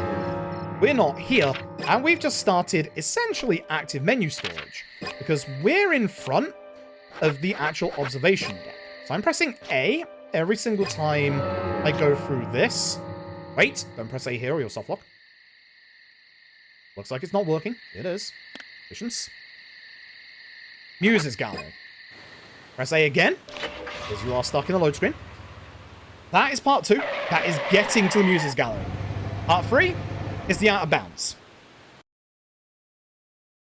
Must make sure you press B to leave your menu here and not start. Press B, will fail the skip immediately. Press A to get out here. If you're holding right, you will zip over to the right here. We need to go over to here and get on top of this. You can see climb and quit is on the same page. Press A to go into here. Up and then A. B to leave your menu. We're going to deload the world.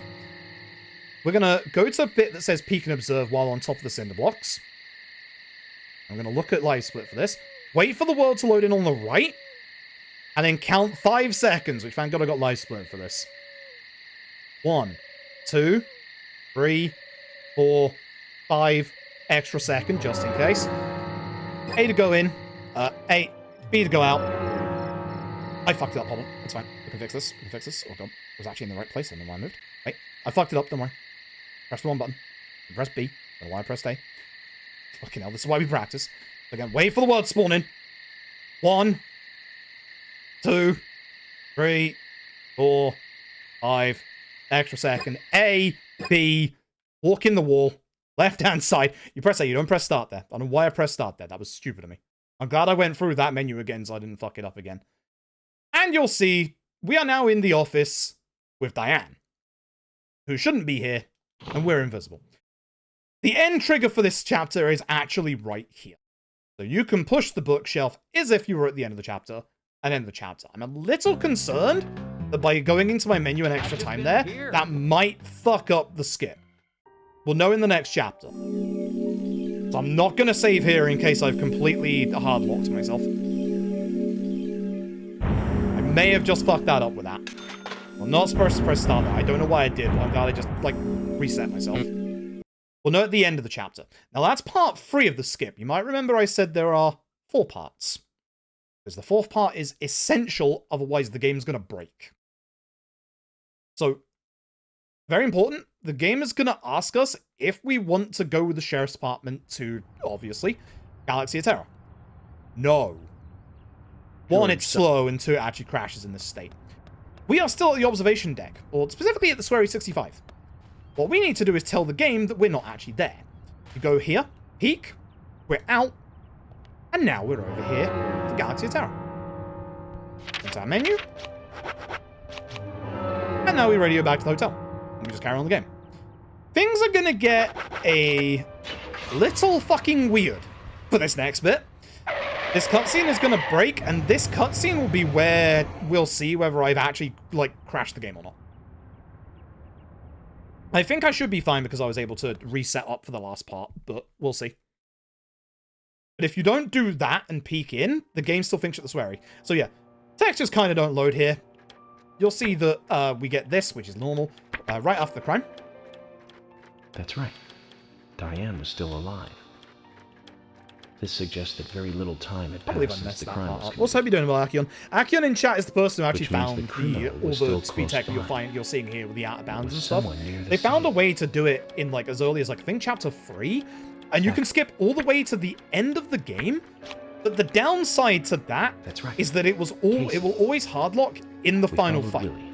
Good dog, Or just all the way before the to final fight, like the cutscene before the final fight. Cason's And we statement don't came know out as why. follows. I think the popular theory was that literally it's because an NPC is not spawned in. That's it. The sound of But it's boots such a shame passing because by. the game just soft locks in a Nick was cutscene. wearing boots that day, Or just hard locks in a cutscene, which is such a shame. which means it was likely that Because Diane otherwise met we with would Nick be in her able to room. skip the entire game, Nick said he argued verbally with Diane about her playing around which would be a with really Nick, cool showcase. but they eventually decided But, to yeah, go out no. drinking to make up. Do we think Nick is our primary suspect? Fun fact, all the answers here Me are too. correct. But the top answer is Usher the sent in a quickest one. report too. He found a large volume of We will red know with these seeds next in 3 Diane's cutscenes as to whether or not the game is going to crash. Whether I messed up or not. I actually don't know if it like messes up if you have to reapply the thing. If I see a cutscene with a chair in the background, I know I'm safe. Or I should know I'm safe. Good stuff. That usually breaks. Yes, York saves some issues on. That's the real terror of breaking these cutscenes. And Nick got arrested. That should be good. That should be good. I'm still not going to save here just in case. But we should be good now. Should be good now. We should have crashed in those cutscenes. There's the first of those enemies that I was talking about that we should have, like, actually seen in that set piece that we used the steel pipe on with the old route. No need to anymore. We don't see the first one. Now, there's other benefits as well to the out of bounds that you're going to see right here. Emily is supposed to drive the police car to us. Because that's the last thing you use because you do the driving chase against Nick. This is just 8 doors. It doesn't matter which doors you go in. You can alternate. You can go into like just the one ahead of you, the ones to the side. Like, once you hit like 8 doors, you'll see a very familiar looking face. Harry. That is gas mask. I do. I'm going alone. Yeah, we're good now. We're definitely good now. We won't crash now. Well, I mean, we will crash if we don't save and close the game again later on. But for now, that out of bounds will not cause me to crash. That's the important part. The game gives us free breakfast, so it refills our hunger gauge. Thank you, game. Don't have to worry about that, as you can see. This is why I said earlier on, we don't have to worry about our hunger gauge anymore, is because the game is just going to do that for us. But because Emily technically brought the car to us, we now have our car, which is Quint's car. Which is fantastic.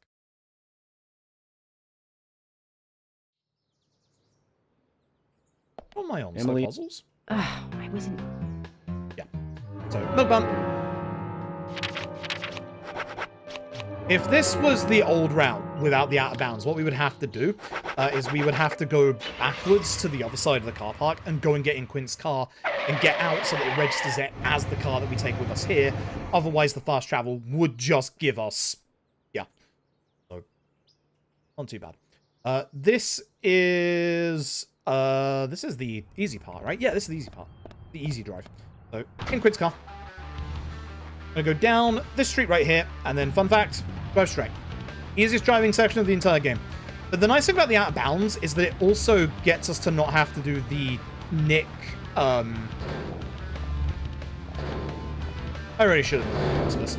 As I said, the grass isn't too bad for this car because you don't actually lose your top speed. Because this car is just fast. There's no boost. But the Nick Chase section is awful. It can break on several, like, different versions of the game, but we can just skip it with the out of bounds and the Switch version. The out of bounds does not work. Oh my god! The out of bounds does not work with the original Xbox 360 version, and the out of bounds does not work with, I believe, the PS3 version, because it keeps you trapped in the ceiling. I do not know if it works with the PC version because I don't think anyone's got the game to run that long. So I don't actually know if it's doable on the PC version. It definitely is on the Switch. Joys of Deadly Premonition. Harry's house.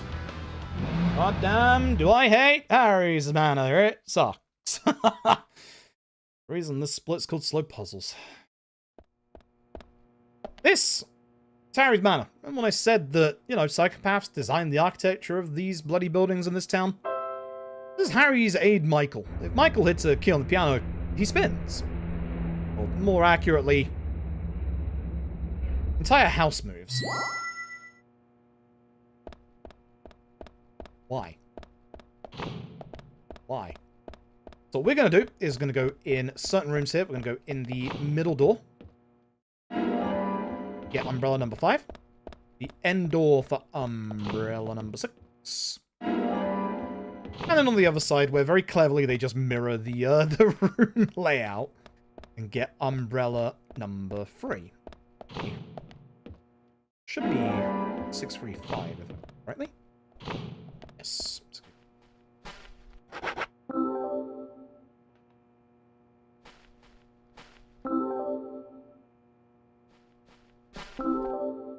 There we go. So, putting those in the right places unlocks the door. There's a clue to it that's like next to the door. It's right here. But don't need it. It's Basie. And buggy mess casually? Absolutely. Abso-fucking-lutely. Game's great. Love this game to bits. Love this game to bits. It's a terrible mess. I love this game. Yeah, no, it is. So Harry gives us a quest where we've got to go over to the graveyard to find a small secret of the red seeds. Once we can get that secret, he will tell us more about the raincoat killer. Blah, blah, blah. So the nice thing about this is we can get there quite quickly. We can go to Lysander's. As I said earlier, if there was a fast travel for the graveyard, we could easily pick that up on the way to the Tree of Anna at the start. There is no fast travel for the graveyard, which sucks. Because, like, if there was, we could very easily just get that fast travel and, like, save some time, like, earlier. But, or, like, save some time now, but nope. We gotta do this the old-fashioned way, which is driving this terribly handling car. I literally tapped the left stick and almost went into the wall. It's really hard to describe how bad this car handles. Like, this is me tapping the left stick once and twice. Like, that's it. If you want a good time in Deadly Premonition, learn how to drive. I'm not even kidding about that. You learn how to drive, you'll save so much time. Like, it's absurd how much time you'll save if you can drive well in this video game. Genuinely. Not hyperbole or anything like that. You learn how to drive, you will go fast.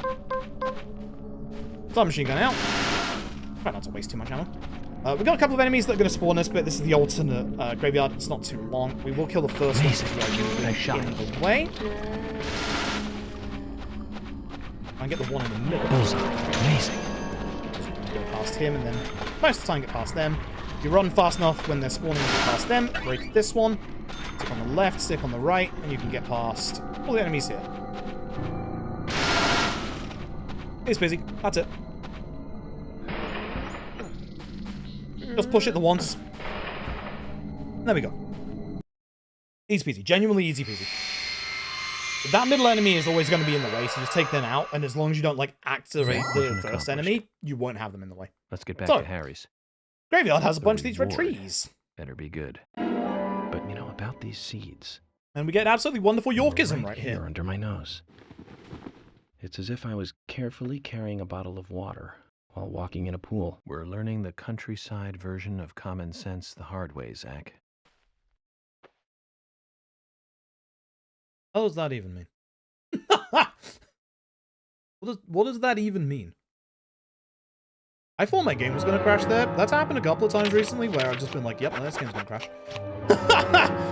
Hate this game. Scares the shit out of me every time.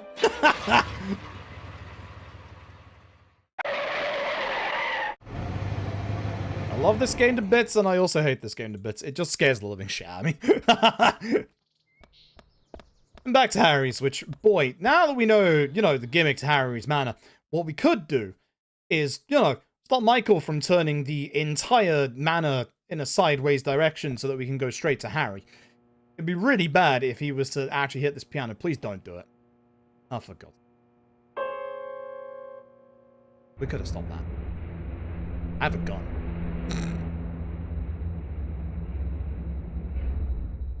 Gone the other way this time. Means more puzzles to do. Michael, you're an ass. I should have gone the left hand. Straight down this corridor for the first one. We're going to be coming back to Harry's Manor later on, at which point we go to the left. First one, we're going to go straight on. I hope you like my flies. They're my stinky flies. Say hello to what I like to call slow puzzle. So, there is a clue as to which numbers that you need to be able to open the door. We're just pushing these statues to match those numbers. Right!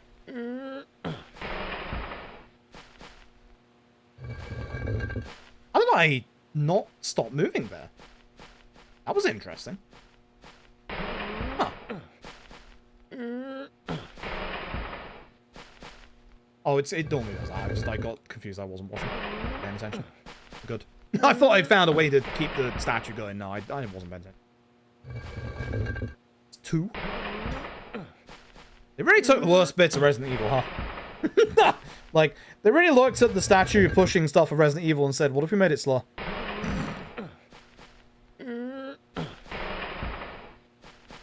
Just can't stop thinking about it. No, that's honestly perfect. That's honestly perfect. I don't think this game is awful is the thing. I genuinely love this game. I think this statue is a bit quick if I push it all the way and then to the right. Because then you don't have to push this statue as much. You only have to push it like once or like twice. I think it's a bit better to move that statue I just moved to the place I'm going to put the statue. Might be wrong on that one. This is just slow.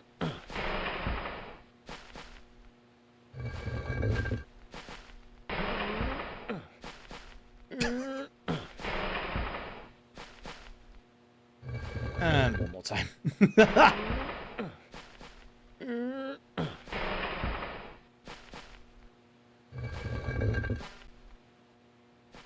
Get confused with which statues I push this time. And we can finally go and see Harry. I'd like to remind you, Harry is wheelchair bound, which means that the only person who is going through this absolutely psychopathic manner and moving statues to get through doors is Michael.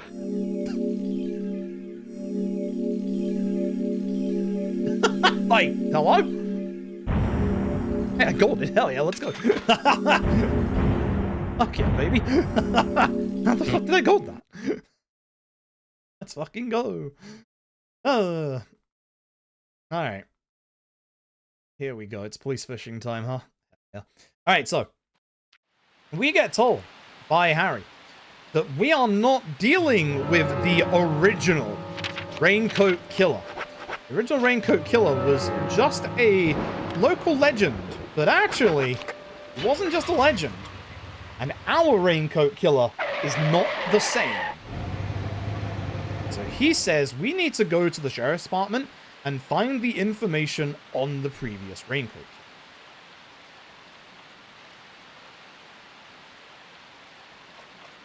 Killer. Oh, I love my giant glowing green circles for story beats.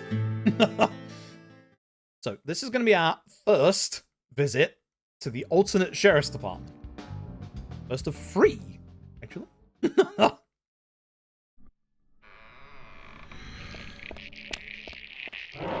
This is the first visit, right? This is just the run forward part. I have to remember which one I'm in, because, like, for some reason, I'm getting confused in here. I shouldn't be, but for some reason I'm getting confused. Anyway, we're fine. This is the easiest one. It's like the shortest one. So, this is the filing cabinet for the 50s. 50s and 60s. As you'll see, there is a broken safe. 56, which is when the legend of the original Raincoat Killer was supposedly around. Gonna get that. Forward. This is first or left. Yeah, this is the one where we actually go left, not the right one. So here at the sheriff's department, there is a red seed. That's curious. Why are there red seeds at the sheriff's department?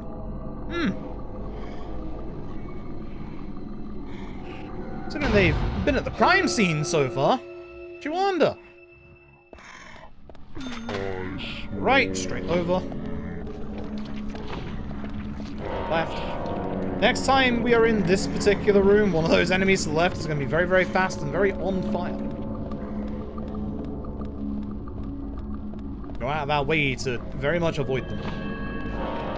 And hey, if you look at the floor, there are dried droplets of blood, which lead us to believe that the file that was taken from here was taken to the local waterfall, which you could conveniently see behind Harry's house. There's a nice view of it.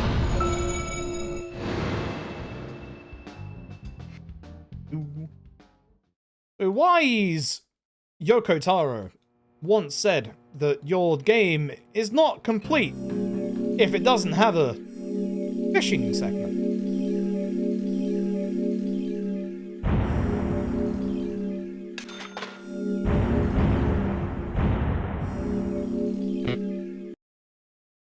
This is very RNG.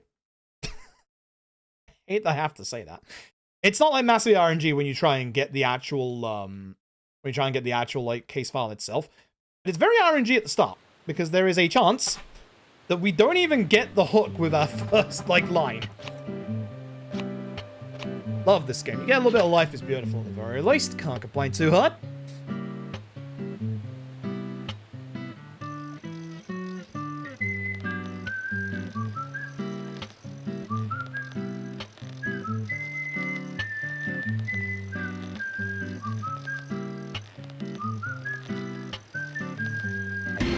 Oh, they did it. Never mind. Love you, game. That's too early, I think. No, it's perfect. Oh, here we go. I knows how to fish. I knows how to fish. Yeah. Losing a bit of time somehow. I knows how to fish. God, I love this game.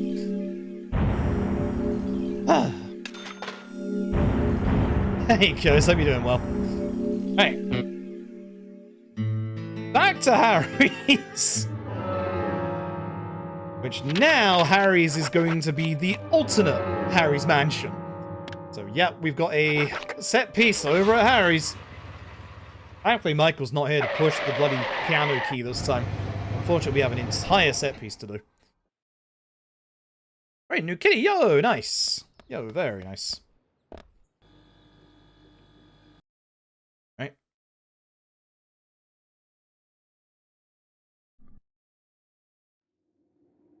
Yeah. Thankfully, no Michael to ruin my day. There are enemies. And, alright, straight first now. Interesting picture on the wall depicting a lot of characters that look very similar. Well, that's about. Well, that's not important. I'm gonna run in here a little bit so I have better aim on the back. Nice shot. Amazing. Sucks, I was gonna kill this enemy without having to reload first. Yes. My fault. I aim bad. I aim bad.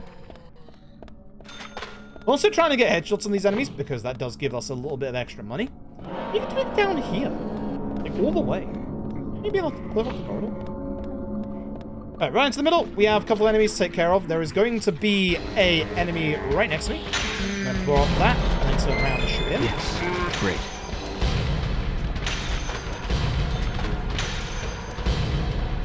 Tough. Tough. Wasn't too bad. Right.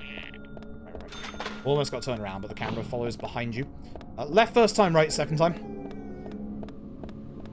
For some reason, this bit is like way louder on... this bit's way louder on the original on 360 for some reason. I don't know why. Thank God it's not anymore. This bit's a bit of a tight angle. I'm going to try and hopefully sneak past you by going left so that, yep, you dodge right. Perfect. Perfect. I always get confused as to where that one is standing. You need to go fast here because this guy with the shotgun will shoot you. He will aim at you here, so just be careful. You don't want to get shot by... Do not go left. Left returns you back to the very first room. I don't know why it loops around on itself, but it does. But yeah, no, the shotgun enemies are a problem, as you'll see. We're going to start up here. Oops. Bullseye. Nice shot. Nice shot. Okay, I need to be a bit careful with my ammo. Great. Please.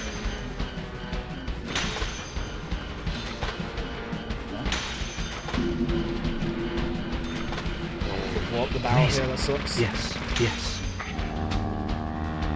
See how he's not gone yet? Just waiting to make sure. That. Want to at least leave that one, but yeah. I should have left a couple more barrels for the last wave. That was pretty bad barrel usage on my part. First fight was good. That fight, not good. I'm also down to my last round of submachine gun ammo. I've got to be very, very careful from this point on for a little bit.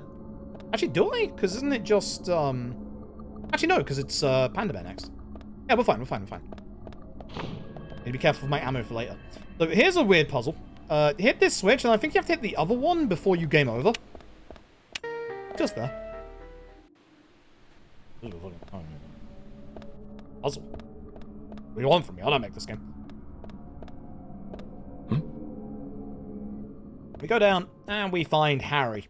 A whole bunch of books and a very, very sophisticated surveillance system. At which point, Harry is going to tell us the truth about the original Raincoat Killer. So you've got it. And how, a long, long time ago, back in 56, the gas attack on the town. That gas attack is the reason why Harry is constantly wearing a gas mask. And on that night, they heard a 13th bell. On the 13th bell, the residents of the town went insane. That is the legend of the original Raincoat Killer.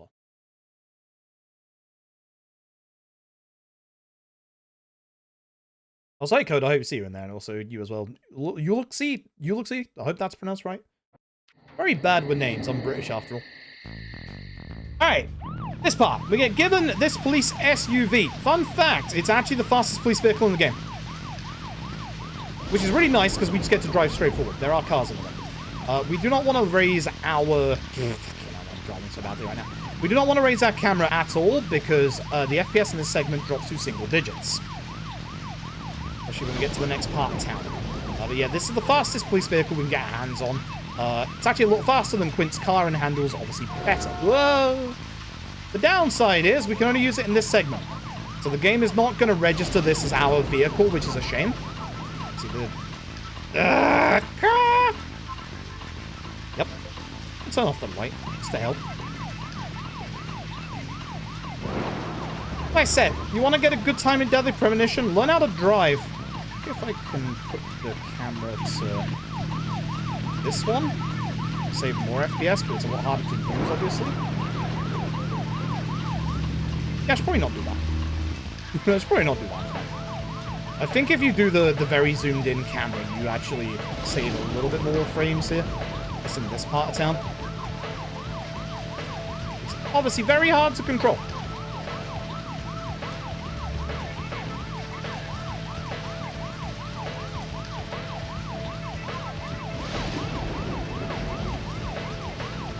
Cobbler season, what in the fuck? Oh yeah, you'll have Thanksgiving soon, don't you? I know Canada just had their Thanksgiving. I hope any Canadians who are watching had a good Thanksgiving. If any Americans have a good Thanksgiving coming up. In England, we don't do Thanksgiving. We don't thank each other enough. Heartless bastards. We'll give you a nice hearty fuck off.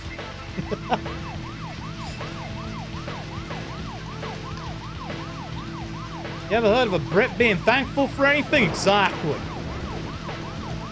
Just giving my ass. And Goblin Mariah Carey, listen, it has to happen. You've probably already seen it being the, oh Jesus Christ, meme content guzzling machine. There's a very good meme on social media with bloody the Akira movie with what's his face? I think it's Kaneda, who's like walking away, clutching his head and going, oh god, etc. to Mariah Carey. She comes soon. at least the one thing I will say, in Mariah Carey's credit, she at least waits until after Halloween. And she like gets people to be chill before Halloween. Mariah Carey respects Halloween, and I respect her for that.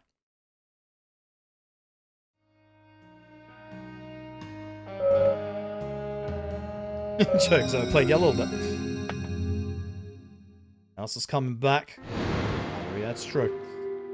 That's true, we're almost at Christmas. It's wild, isn't it, to think we're 2 months away from Christmas? Is it wild to think we're almost a week away from the GDQ games list? Like, observe for the next one. It feels like this, like, submission, or this, like, waiting period went a lot quicker this time, because I've been dying of the flu. Hence why I got confused and thought the Hotifx show was tomorrow when it's tonight. Good job, idiot. Huh? Chance to get in? Yep. Fingers crossed to you too. I think I have a decent shot with Mullet Mad Jack. I think Mullet Mad Jack actually has a very good chance. I think everything else I have doesn't.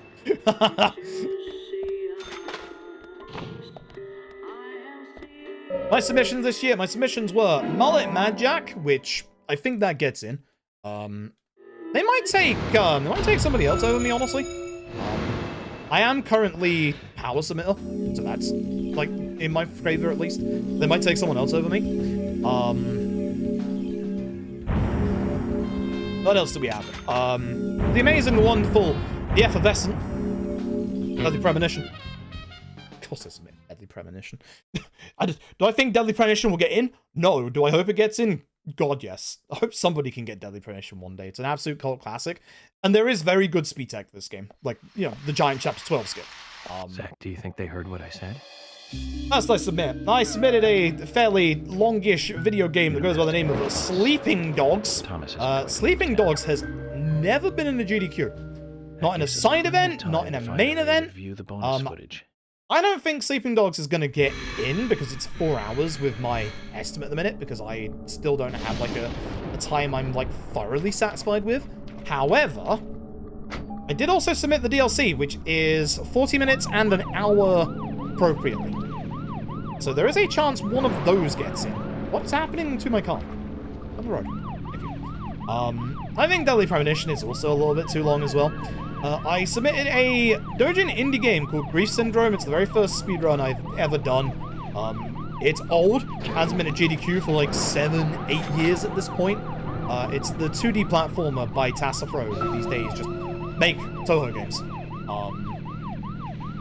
And my 5th submission, because I ran out of time to work on anything else because I had the flu. Yakuza 4. Yakuza 4. I think my Yakuza 4 submission is good. Yes. Do I think that Yakuza 4 will get in? No. Is that a ghost? Yes. Do I think that there are far better choices to accept for a Yakuza run than Yakuza 4? Yes. Anna, you want to hurry this up? Next. The speed tech. Run away from the spooky ghost. You run away from the spooky ghost. Game pushes us forward. Oh my god, my tension gauge is bad. Grief syndrome, what's that? Oh no, I know someone called Nayu used to run. I guess Zhao used to run Grief syndrome back in the day. You know, you were still FXE like back in the day, right? Like back in those days. I had a MacGuffin. I had a MacGuffin at the time. Yeah, those are my 5 submissions. So this, Sleeping Dogs, Mad Jack, Yakuza 4, and Grief Syndrome. I think if there's anything that has a good chance, it's Mad Jack. I think the Sleeping Dogs is probably a bit too long for what it is, and if I had a better PB, it'd probably stand a better chance. I think that Yakuza 4 is a decent submission, but I think there are far better Yakuzas out there that should be accepted. Not me saying I'd be unhappy if it was selected, but I'm just saying that in terms like what's been submitted, 0, OG1, OG2, even a run that's already been seen before, like 6 or K2, would be better than Yakuza 4 at this point. This time. Grief Syndrome, which is, it's only a 30-minute 2D platformer indie game. Like, not that long. But it's also not something that, like, it's got a cult following, but it's not, like, popular. You know? So, I don't think Grief Syndrome gets in. And obviously, as I said, Mad Jack, I think does get in. Even if it's not me, I think Mad Jack gets in. I think Mad Jack is a beautiful run. It's like 40 minutes, 45 minutes real time. I think that the run is very solid. I think it's a good spectacle that people will enjoy. It's new, very, hate to use the word, especially with GDQ, fast-paced, high octane. I've had this cutscene in like 20 years. How was that not skipping? Anyway, I need to buy some stuff. Specifically, give me a gun. A magnum. And then we want 3 of the magnum bullets. 1. Getting these first, as these are important. 2. And if I'm a little short, I'll be fine. A little short? Jesus Christ, I don't have any money left. Oh, no, I'm fine. Yeah, no, we're fine. Just enough. Fuck you, no. Actually running out of ammo there. Well, out of money there. Jesus.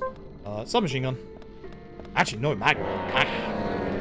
No, it's one of those enemies, isn't it? Yeah, there's a Galaxy of Terror. This is the local bar. Irish time slot is so good. Yes. I could genuinely see them accepting both Mullet and Grief from me just because they're pretty short. But I could also see them accepting Mullet from somebody else and Sleeping Dogs is DLC from me. Also, that crackling in your left ear. That ain't my setup and that ain't your stream, that's the video game. This is where things get pretty fucking bad, I'm afraid. Chase section, chase section. This one's nice and easy. It's only the first chase section and the last chase section that are really nasty in this game. Yeah, once again, we push boxes. You'd think you could just, you know, shoot the box or just walk around the box, but no. What are you submitting, by the way, Kios? See the raincoat killer in the background. Now, you might think I'm going a bit slow here, and I am, and you might think, oh no, he's going to catch up, which, there he is, oh no. Especially when, you know, York decides to push this box that he could shoot or, like, run out of the way, and yes, you have to push it all the way. But thankfully for us, the Raincoat Killer decides to slow his roll. Thanks.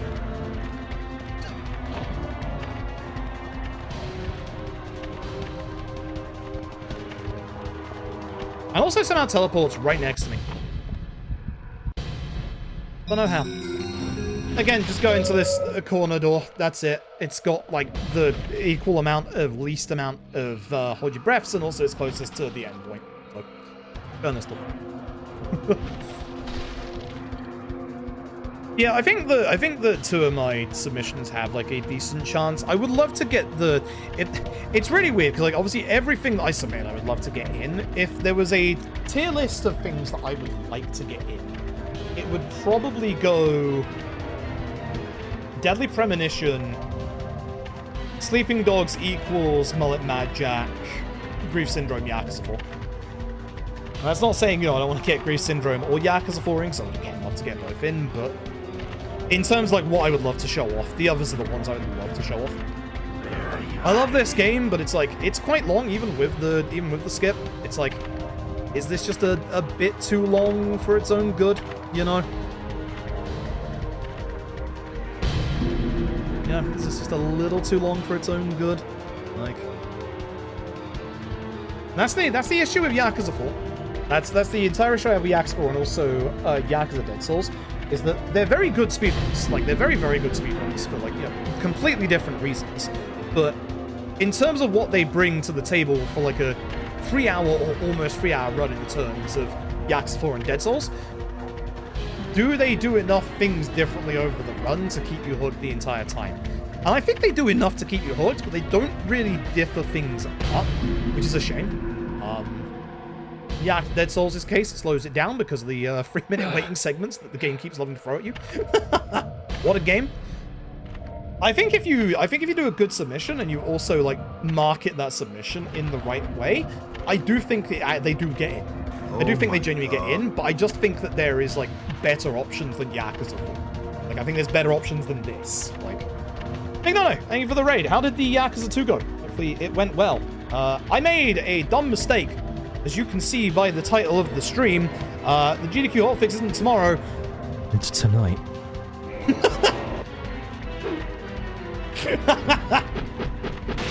Only me. Thankfully, I have been practicing this off stream. So, I'm not completely, you know, devoid of practice for Deadly Premonition, but it is important to get, you know, a run done on stream and make sure that, you know, everything is fully there. We've had a wonderful time. If you didn't see the Sleeping Dogs run yesterday, so many out of bounds and glitches. B is on the bottom, X is on the top. My car got hit out of bounds today in this game.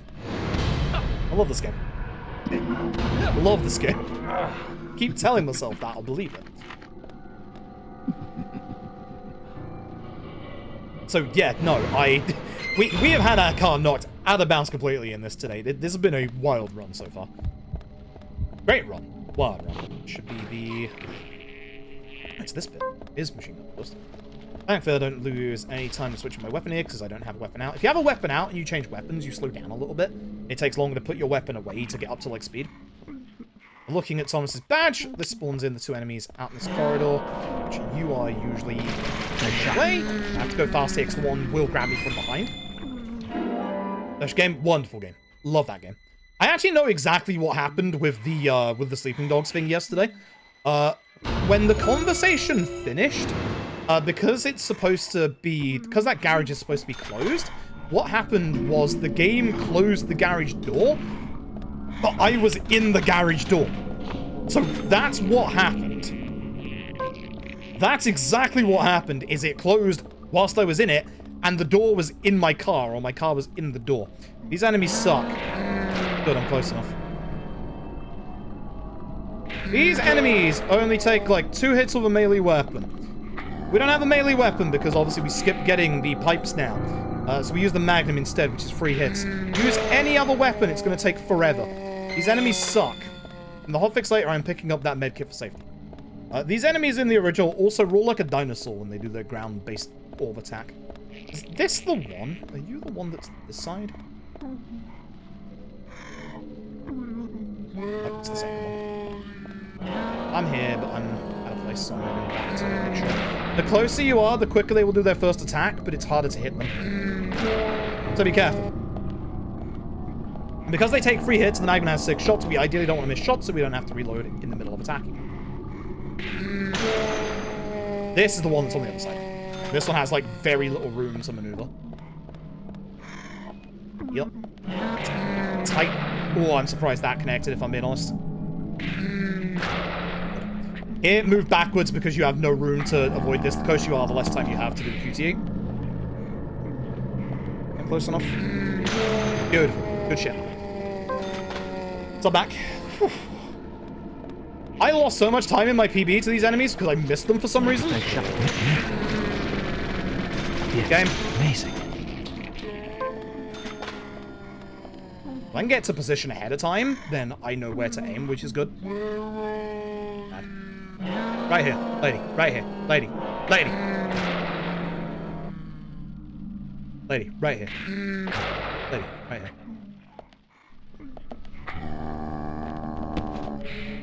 Left. Good stuff. Reload while the gate is going, because you have time. Right, good stuff. Yeah, sorry to hear the AXA 2 didn't go well. Hopefully it wasn't too long. Oops, twice on this one. Hope it didn't take too long to get the brass knuckles, at least. This one. Make the light red, and then you gain access to the red room. Not our red room, but the red room. We have a very big, long QTs coming up. Good. This is actually not going too bad. It's actually, like, despite, like, what the time is right now, this part is not going bad. Been almost 3 hours? Interesting. Again, you'll know it's quicker to shoot boxes. With this lovely lad with the pipe on the right. And to the end of going left.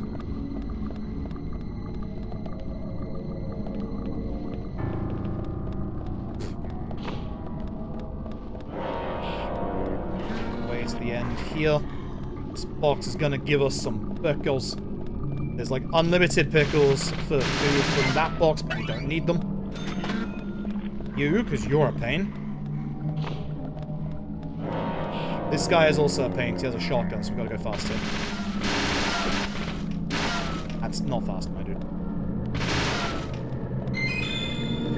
Sometimes that's submac ammo, sometimes that's shotgun. Ideally, I should have picked that up for the submachine gun because I've been using it a little bit more. B is on the bottom. X is on the top. Here we go. This is a long one. It's not too bad, but this is just a long one, so just get ready for this. It's like probably like a medium one, actually, I'd say. It's not quite as bad as the one from the lumber mill earlier. There's nothing that's like really RNG here. Just hit the wrong button there. That's why I clenched, was like, I almost hit X. Like, I pushed my finger up to the top. I was like, oh god. Are you giving me everything but X at this point? You want to give me X? Site formerly known as Twitter. Oh. Oh. Very slow, limb slow. You see tongue? Our guy's honestly smart. Honestly, very smart. Very, very smart. Wish I did the same when I was running it. Again, you think you could just walk past this box and you push it like once. York won't. You gotta push it all the way. This is a video game. York, get off the box. Thankfully, the Raincoat Killer just decides to walk into a wall for a while.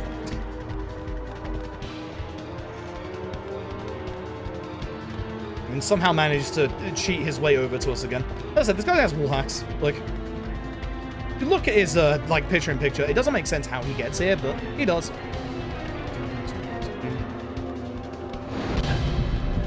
Yes.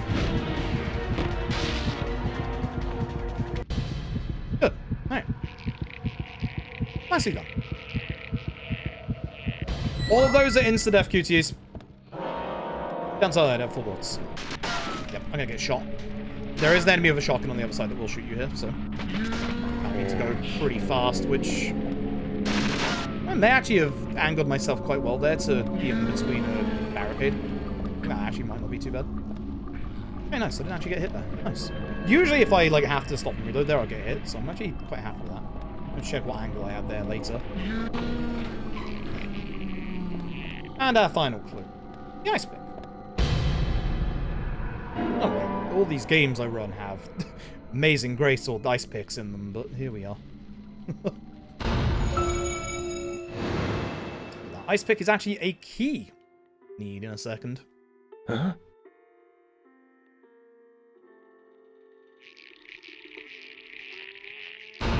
Ah. I can't see into this game. This bit. Just make sure you're wiggling the stick. That's it. This bit is supposed to, like, throw you off and, like, catch you out of guard. But if you're just running at the start, you'll get too far away and he'll try and throw the axe. So literally, as long as you're just, like, wiggling the stick, you're fine. That's it. Now we stick the ice pick into the middle of the deer head. Back in the normal Galaxy Tower. Go downstairs. Unfortunately, we get attacked from behind by Thomas. Thomas is indeed working with the new Raincoat Killer. Oh boy. Not golding this, but I should be saving a tiny bit of time. One enemy just did not move out of the way in time, but still saving time.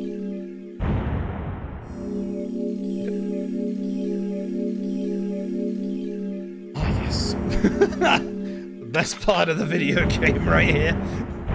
The reason why it definitely won't get into GDQ. If I get this into GDQ, I'm absolutely having like a bumper couch of people. Oh, actually, I forgot this part first. Oh, can't chat or it'll be too late. We gotta keep up with Dad. Don't worry, Dad doesn't have a face. Don't worry about it. You'll see his not face later. Come on, boy, or it'll be too late. We gotta walk through this forest after Dad. Dad's off out for milk and cigarettes. I don't know. Dad has an invisible wall around him. I'm not even trying to go left or right because I can't get past Dad. I'm just holding forward. Yeah, this bit sucks.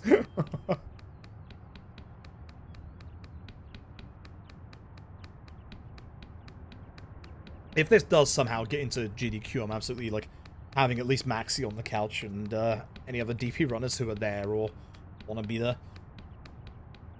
See anyone who's played this game and knows this game? Come on, boy, or it'll be too late. It's like for most of my runs, I can like fly like commentary solo, but for this and especially this bit coming up, nah, I'd need help. I can't entertain the masses for like 15 minutes on my own. Anna and Donos, yep. But the thing is, and again, as I said before, you don't mention the GDQ about this bit and say, hey, this 15-minute walking section is so great for donations. You know how bad that looks, like, as a submission? Like, you don't mention, oh, I've got a 15-minute period where you can read off donations. Come on, boy, no. or it'll be too late. You naturally let in the donations during this bit, and you don't talk about the fact that it's 15 minutes long.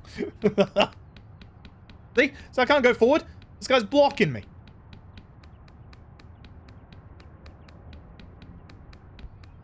So at some point soon, after Dad keeps telling us, yep, there he goes, he's gone. You might be thinking now, oh, he's gone. You can just run forward normally. No. There's still an invisible wall, as you can see. Dad? Dad? Come on, boy, or it'll be too late. Like for what? You've gone. You've left me alone. And this is a collectible. If you're going for 100%, don't forget to get the trading card of our Dad here. Now I have to move left and right. Because otherwise, you will have to replay the entire game to get to this bit to get that trading card. Can't get behind chanting. Oh, yeah. On chat. It'll be too late. Anyway. Here's the fun bit about this bit. It's time to play as the game's second playable character. Is, of course... Well, after this cutscene. Go about this cutscene. I keep forgetting that. Oh my god. Jameskin, thank you for the raid. I appreciate it. Our second playable character is, of course, the amazing, the wonderful. Load times in this video. I swear to God, if it gives me an infinite load screen, I'm going to be mad. Deputy Willie! No, it's Emily, actually. But Emily is actually fantastic. Emily is actually fantastic. Now, you'd think here the trigger is Deputy Willie, because we're following Deputy Willie. Incorrect, it's Kaysen. You want to be close to Kaysen or the game will penalize you. It's a lot harder to hit in the starting bits here. When we get towards the end of this bit, it'll be very easy to get too far away from Kaysen. You can see that naturally we're a bit faster than Kaysen is anyway. But you get to do some cat jamming. Jameskin, aiming with a tier 1 for 38 cat jams. I appreciate it. You get some damn funky music. Now the wild part about this is, I think Premonition 2 tries to emulate this bit. With just a dog that looks very much and is exactly the same model as Deputy Willie, without the funky music. Oh, it's worse. Oh, it's worse. Also, all the models in this game are separate. We're on Undyne Street into Invisible Street. Oh, across here. You get to see the town this way. It's kind of nice. No, we have not found a skip for this. God, I wish we have. God, it'd be great. There is actually, like, plot stuff that'll happen during this bit. I actually really like the plot stuff in this bit. This is obviously the grave tender's house. You can tell because of the dead trees, gargoyles. And if you thought we were on Invisible Street the entire time, no, you're wrong. We were actually on L'Invisible Street. Invisible Street. I don't know why they didn't just take the model they had for Invisible Street and use it on that model, but they made an entirely new model and misspelled Invisible Street. I love this game. So, here's the downside. Remember like an hour earlier when I said, hey, this game's gonna crash at some point? Yeah? Need to be aware of that. Anyway. Bye, Deputy Willie. This bit's been so long already. I need a break. Like, I need like a minute or two's break. Oh, dear. Kaysen pushes us along here, which is nice. You can just put the controller down, baby. Vera, thank you for the raid. I hope the runs went well today. You've joined for the best part of the speedrun yet again. Yeah, for everyone coming in from Vera and Jameskin's raids, I'm through, but I usually speedrun Yakuza games. This isn't a Yakuza game, it's a Yakuza game. Thomas. Hi, Thomas. I know that you're there. Your disposition is not of mine. I made a mistake. I thought the GDQ Hotifx run was tomorrow. It's not. It's tonight. Right now. It is in 2 hours and 20 minutes from this point.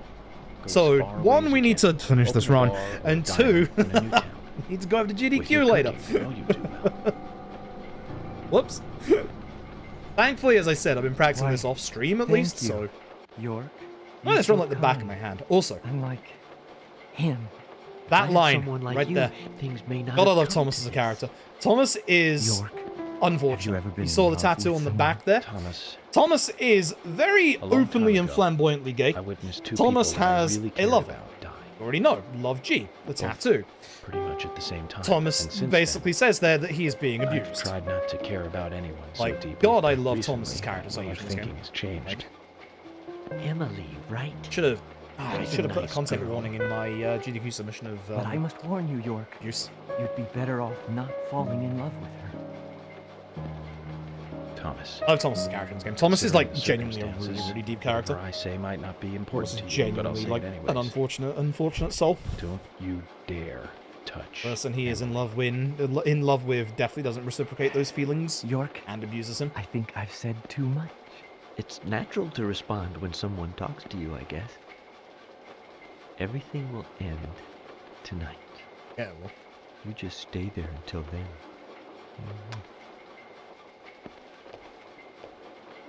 Let's look at that tattoo again. So we're going to have several flashbacks in those flashbacks. We're going to have several like jumps over to York in this segment. Where the game is going to ram a specific plot point down your throat. Ready for it? Never guess what it is.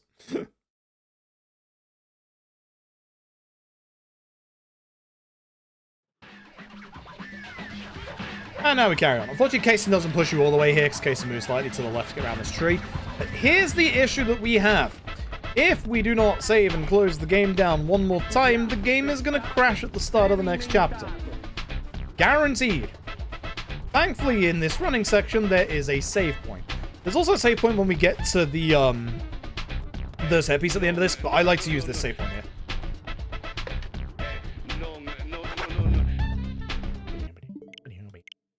And please ignore that tile on my dashboard. Thank you. See you on Thursday. I'm not allowed to touch it, otherwise I'd be breaking NDA. touch it off stream. I can't touch it on stream. that would be breaking all kind of NDAs, and we ain't doing that. I'm not stupid enough to break NDAs. Mostly. Mostly. So yeah, just by saving, quitting, and then loading back into the game, this stops the crash that happens at the start of the next chapter. So now we should be all good until the very end of the game. I say that with the very acute knowledge of what happened during the Big Bad Gameathon run.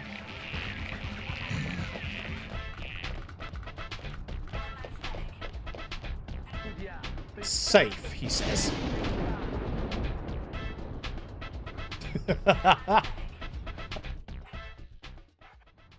You are never safe when it comes to the deadly premonition.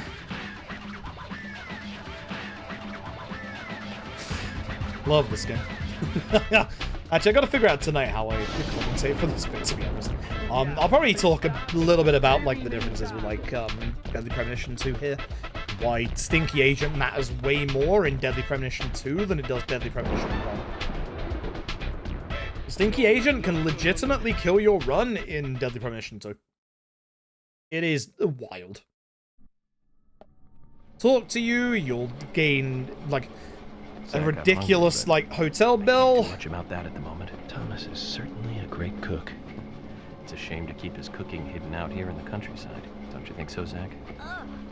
Which reminds me, there's another great cook in town. York. To fall in love with her would mean that I would need to love her cooking too. Wild suggestion, York. You could do the cooking. So I wonder, that coffee she made. Man, did that pack a punch. I wish you could have tasted it, Zach.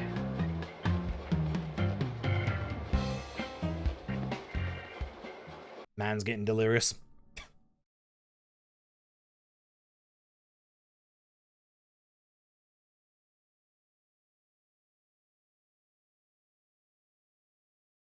Anyone remember where the Big Bad Gameathon run actually, like, unlocked? I don't remember where it was. I want to say it was near the end, wasn't it? It was, like, towards the Amazing Grace part. If I remember rightly. Bunch of General Martin town here. There's also some really cool, like, little, like, nods here and there. By the way, happy Thanksgiving. My Canadian viewers, happy Thanksgiving for last week. Rainy Woods Real Estate. The real estate we're moving past right now, Rainy Woods. That was the code name of the game when it was in development. The Japanese name for this game is Red Seed Profile, but yeah, Rainy Woods was the code name of the game. It's pretty cool. Yeah, Thanksgiving for my Canadian viewers like last week, and then obviously my US viewers next month. Let's go. Enjoy. My favourite holiday of all, Halloween, coming up. I don't know if we're going to do anything special for Halloween. And I'm going to be deep in Infinite Wealth practice and running at that point. But we could spare a night to do maybe a little bit of Dead Souls and maybe some other horror runs that we got under our belt. We can make a nice little horror night out of it. A little bit of Dead Rising. A little bit of Yakuza Dead Souls. Silent Blood Curse. Maybe a Lollipop Chainsaw or Shadows of the Damned. Actually, Shadows of the Damned. Wait, actually, it might be sorted. Shadows of the Damned Tele Remaster comes out on Halloween. Never mind. Yeah, never mind. Shadows of the Damned, like, the Halo Remaster comes out on Halloween. About Emily. Never mind. Sorted. Don't you feel almost Emily jump scare. nostalgic looking at her? Because against Halloween would actually make sense considering what we do. For those who haven't been watching the channel for years, every Christmas Eve, to bring in Christmas, we do horror games. This was long before I started doing horror speedruns. But yeah, no, we have an annual event called Happy Halloweenmas. Usually, I've announced what the games are by this point, but I'm going to be honest, I am not fully there just yet. I have a bumper list of things that I might potentially do. We could either do the two methods I'm thinking of, because we usually do like two different methods. Previously, Happy Halloween must have been multiple days. I certainly wouldn't mind it being like a single day this year. But the way that I'm thinking at the minute is that we either do like a couple of smaller indie horror titles, or we do one big kind of, big budget horror game. I've never finished Evil Within, so that would be either that or the Dead Space remake, which I haven't played yet. Would be the big budget one that we would do for the Happy Halloween list. Or, in terms of the indie games, there's a good couple of indie games that I've been suggested. I've heard very good things about mouthwashing. Told to go into that with, like, as little knowledge as possible. I've seen a little bit of it on Dice's channel, which, like, yeah, that game looks interesting. Like, that, I think that's gonna leave us feeling not great. I've also heard of, like, other indie horror games supposed to be pretty good. There's one called Manny's, which Manny's is supposed to be very, very good. And interesting enough, Manny's is actually, the dev of Manny's is actually somebody that the speedrun community knows quite well. One of the devs for that is Bonesaw. Speaking of Siren, or Siren speedrunning, I should say. They do a whole bunch of Siren speedrunning, and they're the reason why I realized that they brought out Siren 2 again on PSN, because I had no idea Sony did that, like, last week, until I saw Bonesaw doing it. So, I feel like Sony didn't advertise it at all. Deputy Willie! Thanks, Deputy Willie. Thanks, Sony. So yeah, the Siren, PSN Classic re-release actually already happened. I had no idea. For some reason in the darkness, I see Emily's face. Now, if you haven't figured it out at this point, she looked so dignified. And that glimmer. The delirious man in the chair has very much fallen in love with Emily. Hair lit by the dawn, eating steak in the diner, giving me directions in the car. Emily jumps Her face in the gallery. And that coffee she made. Haha. It's like she's a goddess in a tight dress. Zach, let's pray that she doesn't become a real goddess. You haven't gotten the whole point of this, that, you know, York has very much fallen in love with Emily. The plot, weirdly enough, does go like a mile a minute at this point, but this bit kind of drags a little bit. This is the bit that's very easy to get too far away from Kaysen, so obviously I'm going to just wait a second here. The positioning for the next part of this isn't based on our position, it's based on Kaysen's, or Kaysen's and Deputy Willie's. So it's pretty much the same time every single time, so we don't need to go like too far away from Kaysen. Just stay within range of Kaysen. Easy peasy.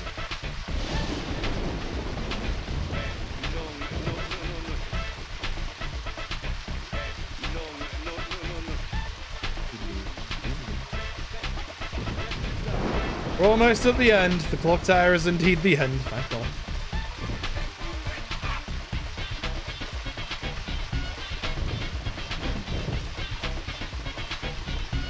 Run forward here. Wait here. Run forward here. They'll kick you out. Now we don't have to worry about Kaysen. Get out of here. I'm running to the end.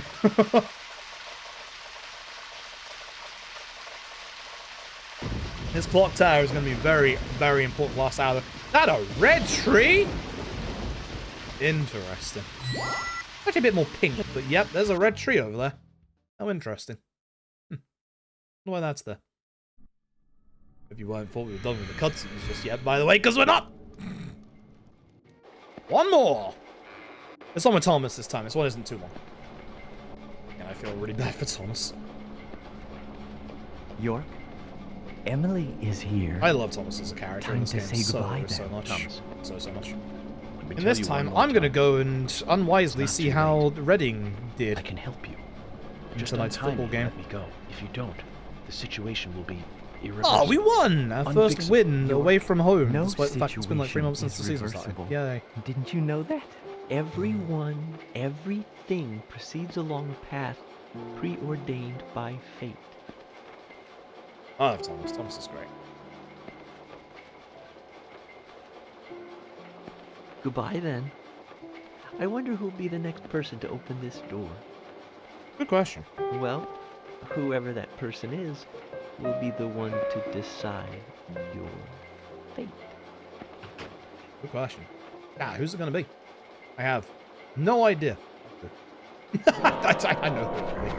So, fun fact about Emily's gun before we get into this part.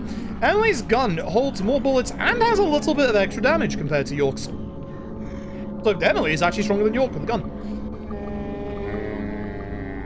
At least with the sheriff's costume. You sometimes get out of the way, and you actually did for once, but committed.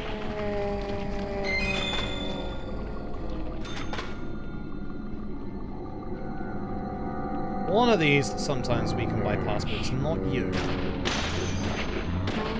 I'll shut off so we can move their model out of the way. It's this guy. There we go. Good lad. Good lad.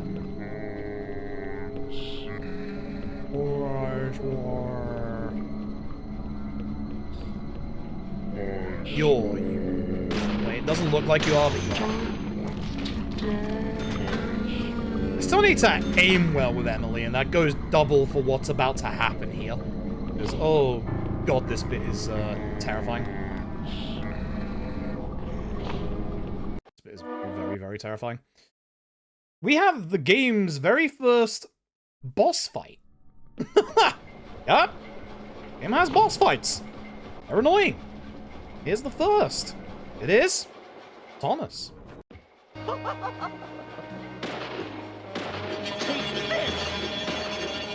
Some bad phase one. You pig! Thanks, Thomas. We used to be friends. Being shot in his first phase is pretty bad. Thomas moving as well is also bad.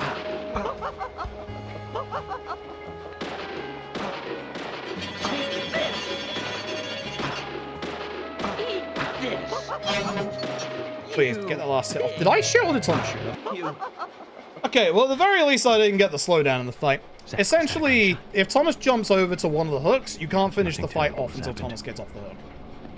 Who's gonna be the person who walks through the door, chat? It is, of course, a spooky ghost. That is Deputy Boy.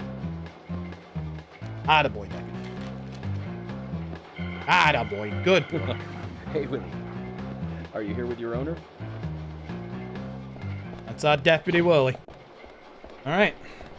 With that, we leave. Also, the game gets rid of my flies from Stinky Agent. It, like, replaces my suit. I'm upset about that. Where are my flies? No flies back. Hey, you two. Get a nice little shot here of the Love G tattoo. Losing some time because that was a bad boss fight. Had worse, but that wasn't good. Hey, we have 2 chapters left. Actually, 3 chapters. So, this cutscene right here that's loading in, this is the cutscene that hard crashes if you don't make a save before this bit. Thankfully, as you can see, in because obviously we made that hard save. We are going to the Sheriff's Department. This is the 2nd Sheriff's Department. I'll need to remember. This is the normal one. Okay, so this one isn't too bad to remember. It's the normal one.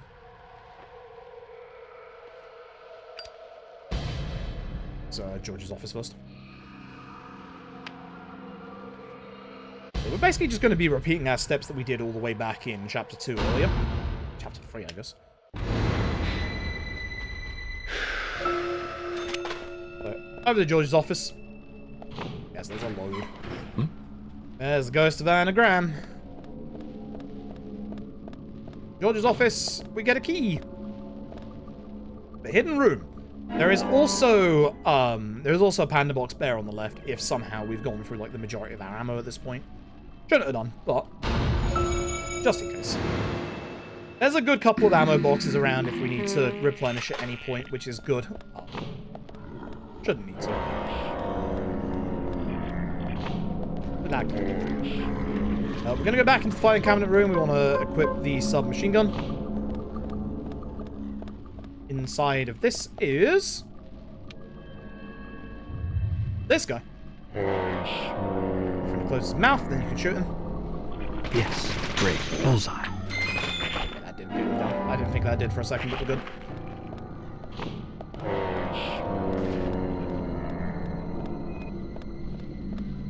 Down the stairs to the cells on the right hand side. We needed him for a cell key. Not for this cell door, but for this cell door. This cell door has the cell key for next door by taking care of this guy. Bullseye. Great, great. Don't ask. said, the person who made this police station, absolute psychopath. There's the ghost of Anagram again. We're going to get to one of several strong doors. So these doors require us to hold the button to push them open. There is a strong door later on that we can actually glitch our way through, hopefully, if we hit it at the right angle. This one's like a bit too close. You can actually cut the animation a little short as soon as you hear the click there. Hey, in the bottom of the sheriff's department is a sacrifice room? You know, I actually do. Move away so I don't get hit by Great. this. Yes. Nice shot. Nice shot. Amazing. Great. Bullseye. Yes. Nice shot. Yes. Not great because I moved away from where Carol's earrings were, but not too bad otherwise. And with that, Carol has become the fourth victim, final victim of the Raincoat Killer, or the new Raincoat Killer. Which, if the legend is to be believed, that will give them immortality. At this point, it's pretty much obvious who it is. Remember, love G. This, Forrest Kaysen takes Emily to a safe place, and we are going to go after, for the final time. Boy, those eyes seem familiar.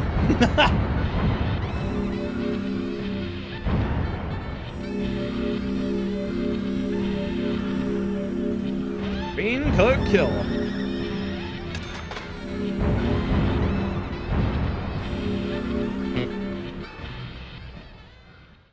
Alright. Is this the back and forth bit, or is that afterwards? That's afterwards. Yeah, that's afterwards.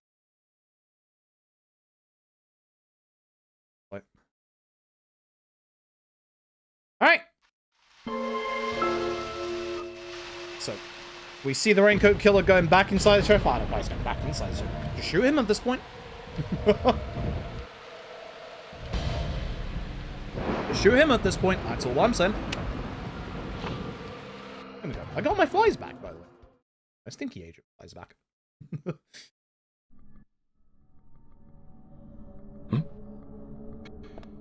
This is the final sheriff's department. Also do have Emily's gun on us now, which is nice. We'll be avoiding these enemies in a particular fashion, as per usual.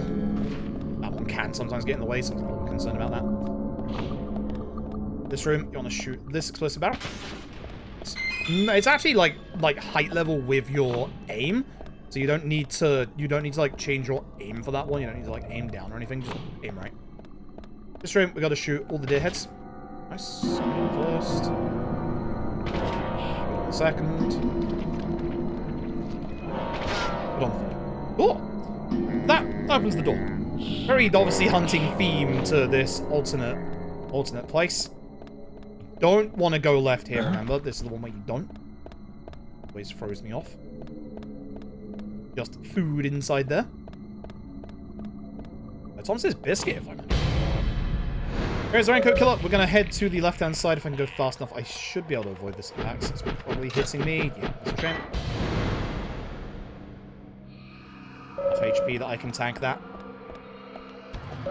Next room, same again. This box is slightly busted, so shoot that. I went a bit too far, so I'm gonna do this. I went a bit too far to the left there, that's my fault. And time with him is close.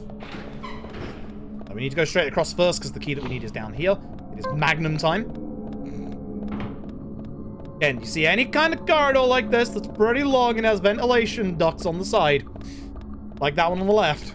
You know what's happening. Again, if you need some ammo, there is a Panda Bear box right there, but we should be good. Come on, spawn in. There you are. This one's already active, so be careful. That's why you need to be careful. I went too far forward. Also, again, the crunchy audio is going to be bad here. This is where it's worst. Move back a little. Dodge. Again, this ain't me. It ain't you. It's just the game. It's just the game that's this crunchy. This is the worst set piece for it by far. Reload because I need to, unfortunately.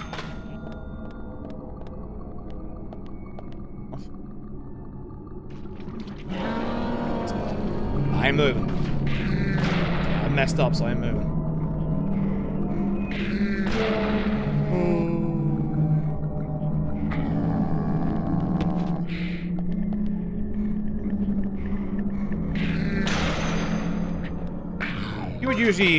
You would usually reload after that one, but messed up. It's a shame. Again, apologies about the audio. Nothing I can do about it. I've already got you down at minus 20 decibels. I get 20 decibels louder than you do. It's a problem. It is how the video game works, I'm afraid. It is not my end, I promise. It's just how the game works. We look to our left, we'll see an enemy very much on fire. There he is. Look at him dance. This is why I said you gotta go fast in this room, because if he catches you, which he can do, he'll just grab you and then you'll lose time. I think this is machine gun? Yeah, because it's box time. Should thankfully be done with those invisible enemies now. Thank God. So. Once again, head left. If we dodge this one. I went this way so that I wouldn't, like, move too far when I dodge. And we can get to them in time. That is the last one of those segments. Let's end the Raincoat Killer legend here, Zach. The end of... Bad audio, though.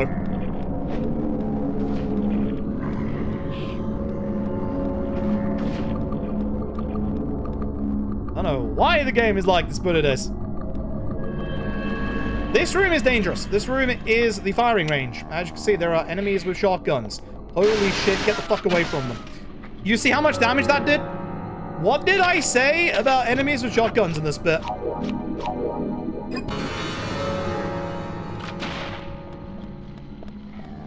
This one's next to an explosive barrel. Oh, why did I do that? Why did I do that? Well, at least he blew up the barrel. Why did I do that? Why did I do that? Why did I do that? Why did they opening that shot sound like a baby? Hey, beer's on the bottom, X is on the top. Hey, bud.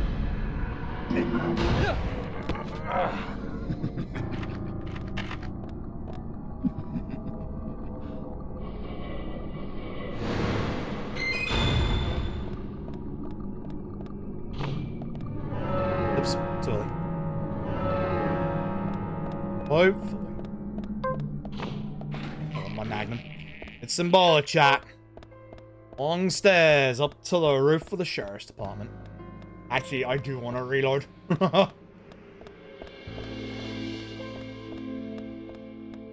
If we get a good angle here, we can take this boss out. Like the first phase, very quickly. Side is my HP is real bad. Running out of healing items now.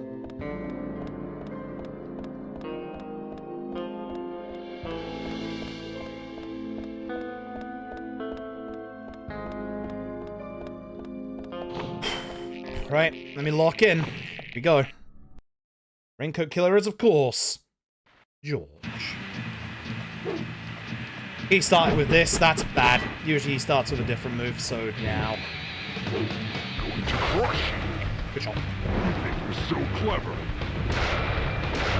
I do, actually. Yeah, that's unfortunate. Usually he walks forward and you can just get 2 instant shots off. You are going this way, huh?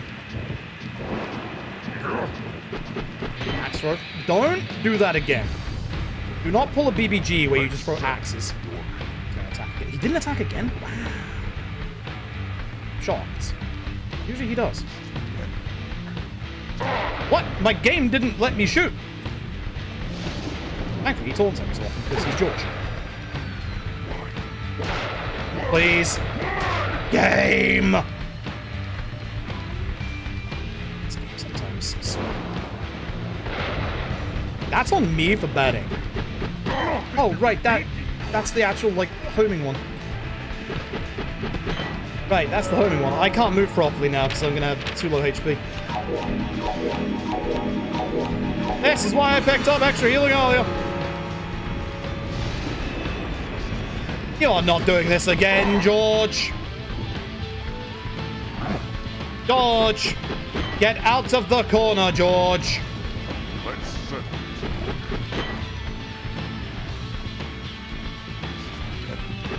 George! Throw some expletives your way in a second, George.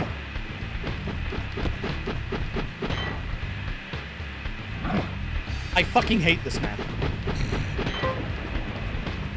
I shoot the bat. Shoot it back. Stop it in there. It's not possible for me to die anymore. Bye. Scum. How do I keep missing that? That's really bad. Attack again. Man, how do I keep missing? I gotta reload quickly. Uh-oh, this is bad. Uh-oh, I might be dead. Ah, this is phase 3. I am special. I am. That should have been enough. Fucking George. Look at that time loss from just the George fight. God damn it. I don't know why I've had 2 Georges in a row that has decided, hey, I'm just gonna throw infinite axes at you, but go fuck yourself, George.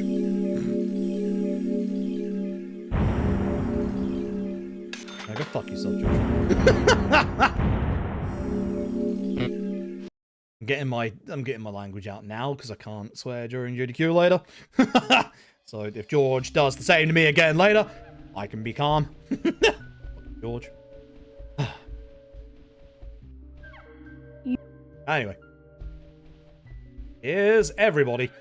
We alternate between right and left because it turns the camera around when we speak to people here.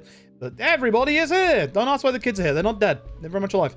All the fairies of the forest here. Anna, Becky, Carol, Diane.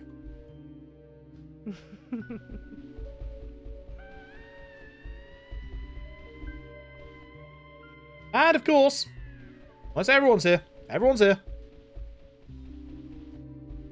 Honest. I said everyone is here. Dad. I said everyone is here. Mum. Mum has Emily's model because they didn't want to make another model for Mum. They just used Emily's. That's the symbolism there. There's no symbolism.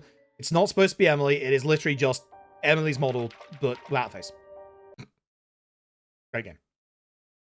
So, it's time for the game's third playable character. In a second. We've got to do a big driving section. But the game crashed at Big Bad Game Fun. Actually, I think you're right. I think this is where it crashed. Place your bets on if it's going to crash again tonight. I'm going to just crash, like, after the save point. So we get a key and a map from Kaysen for place to go. Yes, that's a giant dog. Don't worry about it. Actually, do worry about it. The dogs aren't a problem when you're in the car. They can flip your car over. The worst thing they can do is push you out of bounds. So we don't want to have them spawn on top of us because they'll push us through the floor. Hey, Quinch cut. Not solve all the murders related to the Red Seas. I do not know if what Harry said is true at all. No other cars in this segment, just one big long drive. So yeah, stopping George does not solve all the murders. It doesn't solve what happened in the 50s either. What happened back then? I need you to pray with me. Pray that things have not gone too far. All we can do is go to the location written in Kaysen's letter. Go away, giant dog. The nice thing is, this car doesn't have a boost, so I don't lose my tension gauge. The nice thing with this bit is there's no cars, so I don't have to worry about, you know, driving into anything else. And the camera down, keep the FPS going, and drive off. There is speed tech in this bit where we're going to try and get through one of those, like, heavy doors, like I said, without getting blocked off. Just run straight through if we get the right angle. It's more tight than you would expect. But once you know the angle, it's not too bad to replicate.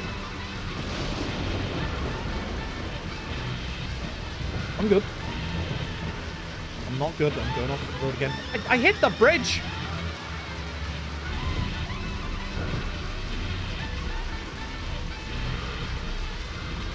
This is the dangerous dog. It didn't spawn here for us. There's a dog that can spawn here and push you out and bounce on that corner. I'm driving it. My driving is great. This car sucks. Its handling is literally called worst. Not my fault. Who made this car? This is Quint's car.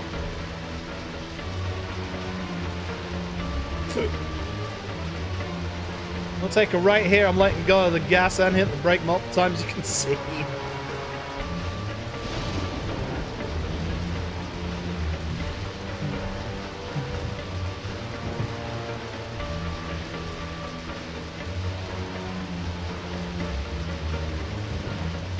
Take the second left after the gas station.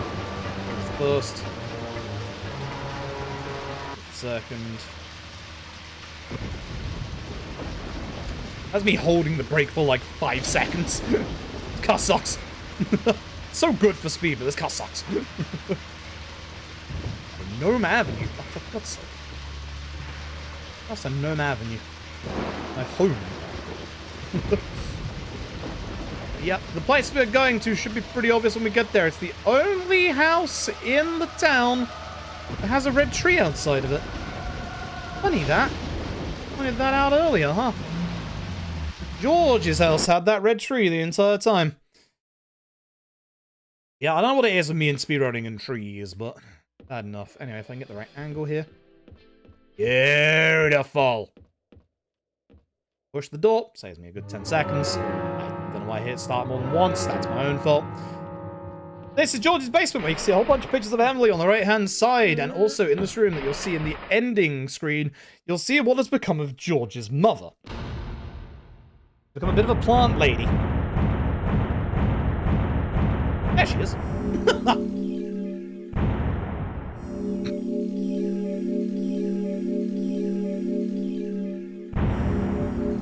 Now, it's time to finally play as the game's third playable character.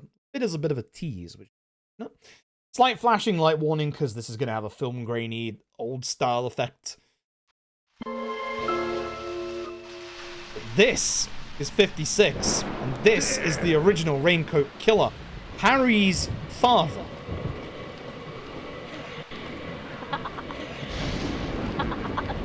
And you might be wondering why my final split is named Amazing Grace. The bell tolls in the background.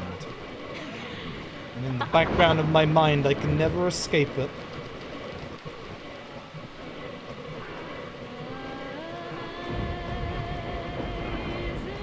Why?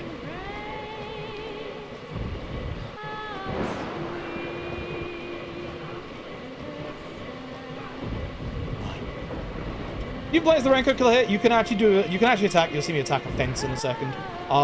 The time limit is actually kind of strict considering how far we gotta go. We gotta get to the clock tower, and obviously as you can see parts of the street are blocked off. You need to aim for the one that's like semi-destroyed. Just hit the damn fence and then just get going. Easy peasy.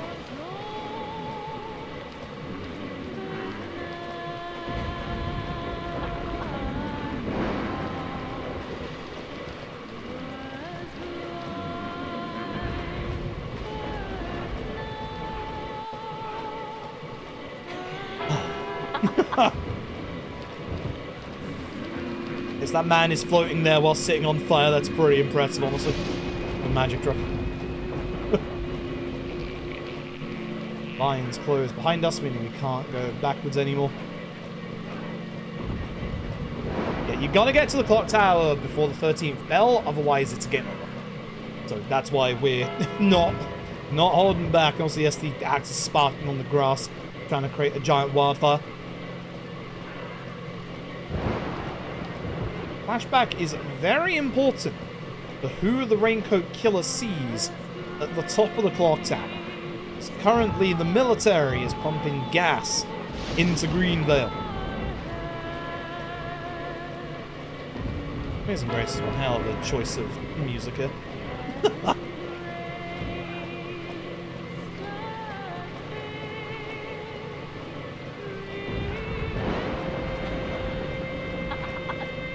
Also, some, like, objects here don't exist. Like, the end of this tree doesn't exist. I'm gonna demonstrate. Yeah, you can see that even knowing where I'm going and going the quickest way, we're already on the 6th bell. Like, so you only have 13. Not given that much time at all. We get here, and then we get given another small timer. Welcome to Greenvale theme. I Everybody. Off to the clock tower.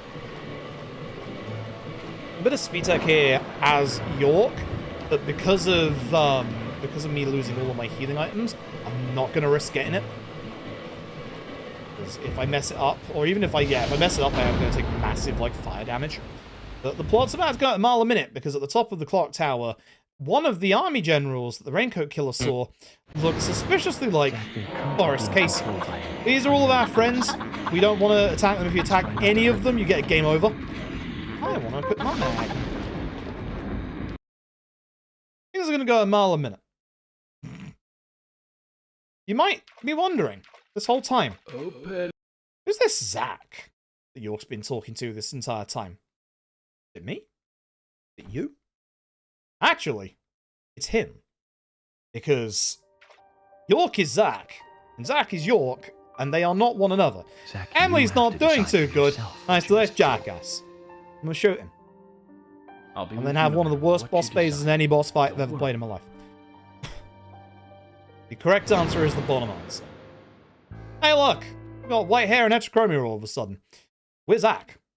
So, long time ago, Zach witnessed his parents being killed by Forrest Cason. Thanks to the red seeds. So, because of that... Let's hit him with a magnum.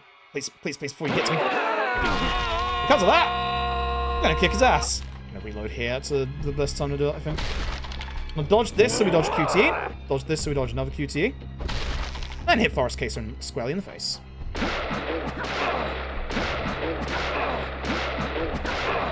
Chops. Beautiful.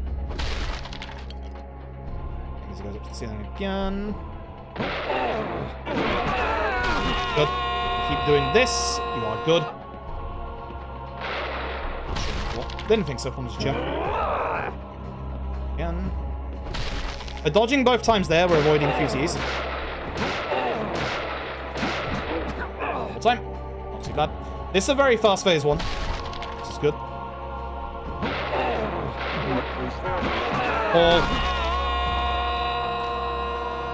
Punch audio again. Not my fault. Here's the video game.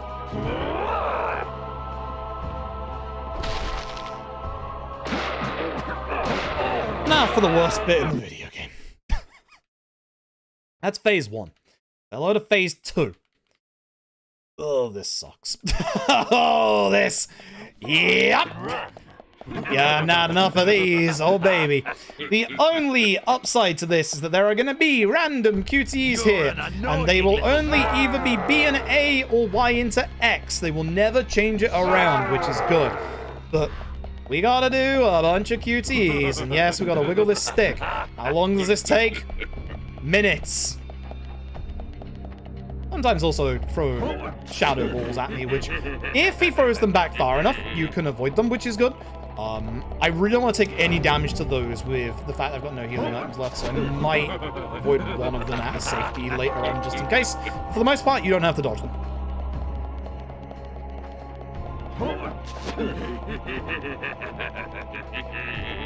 So go and send you all the way back to the top stairs. You're... This is bad. I think that's too close. I don't think I should have dodged that, but I want to be safe.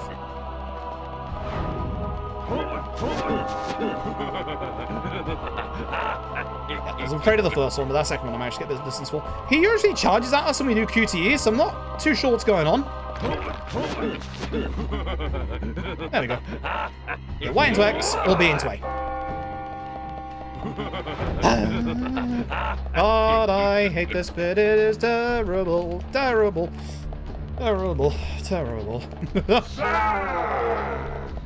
I'd rather you charge me when I do the QTs, to be honest, because it allows me to move my arm. Thank you. Might be wondering how long this bit goes on for. Yes. The way that I can tell we're getting to the end of this is if you look at the stairs on the bottom left, bricks will start appearing when we're near the bottom. Yep. Boy, this sucks.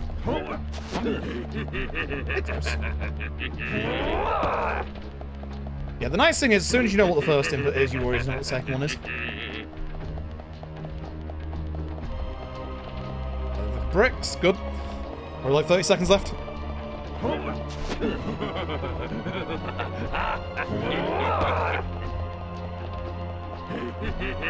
Looks like we're going down. We are going to the top of the clock tower. Cool. Alright. Here we go. Phase 3. Position for the shot. This doll you can only hit when Kaysen is stationary, apart from certain attacks.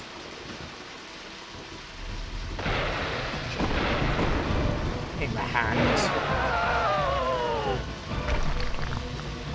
Come on, buddy. It's a good attack, so you can hit it multiple times. And out of ammo anyway, so I'll just avoid and then reload.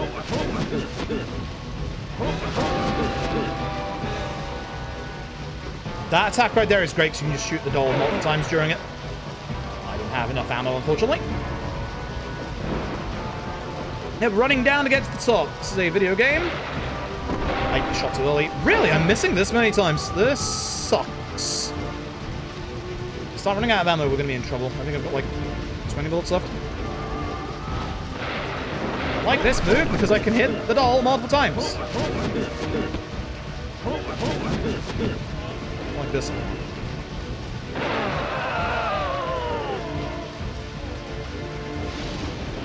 Going great right now. How many times am I gonna miss the simple shots? I gotta move to straight up. How many times am I gonna miss the simple shots?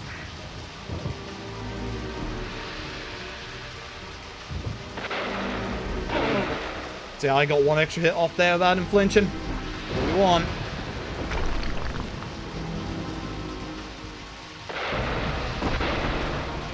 Come on, Kaysen. Oh, bullets. Still got enough.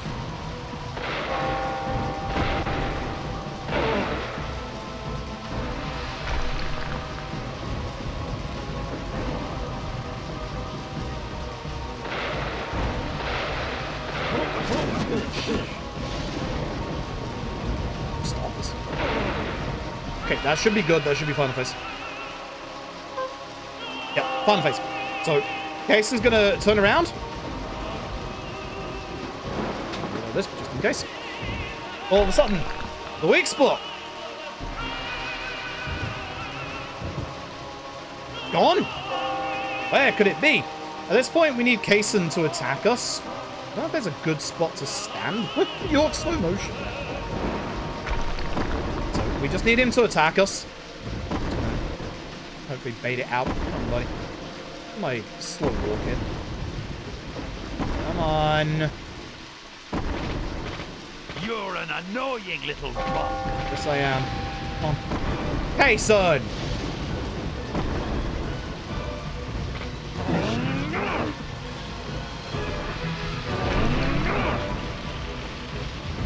I'm on the hand. My boss luck today has been sad. Aim down. There it is. Alright, that's GG. It's not over yet, but that's GG. My boss luck has been terrible tonight. I'm hoping that's all my bad boss luck out of the way for later on. Fuck you.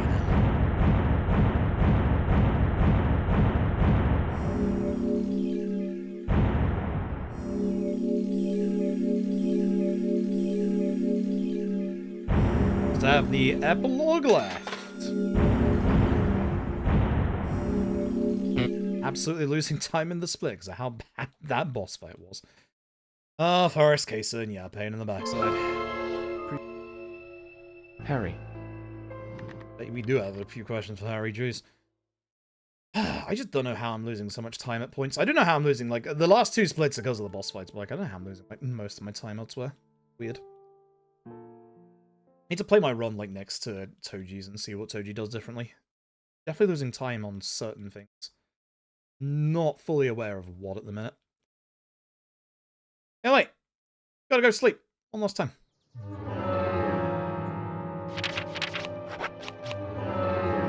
Down to the hotel.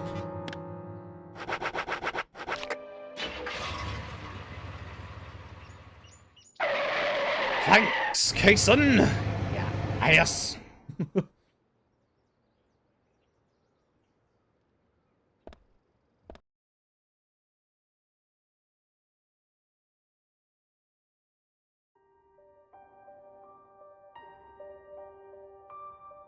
GG. Then this is goodbye, Zach.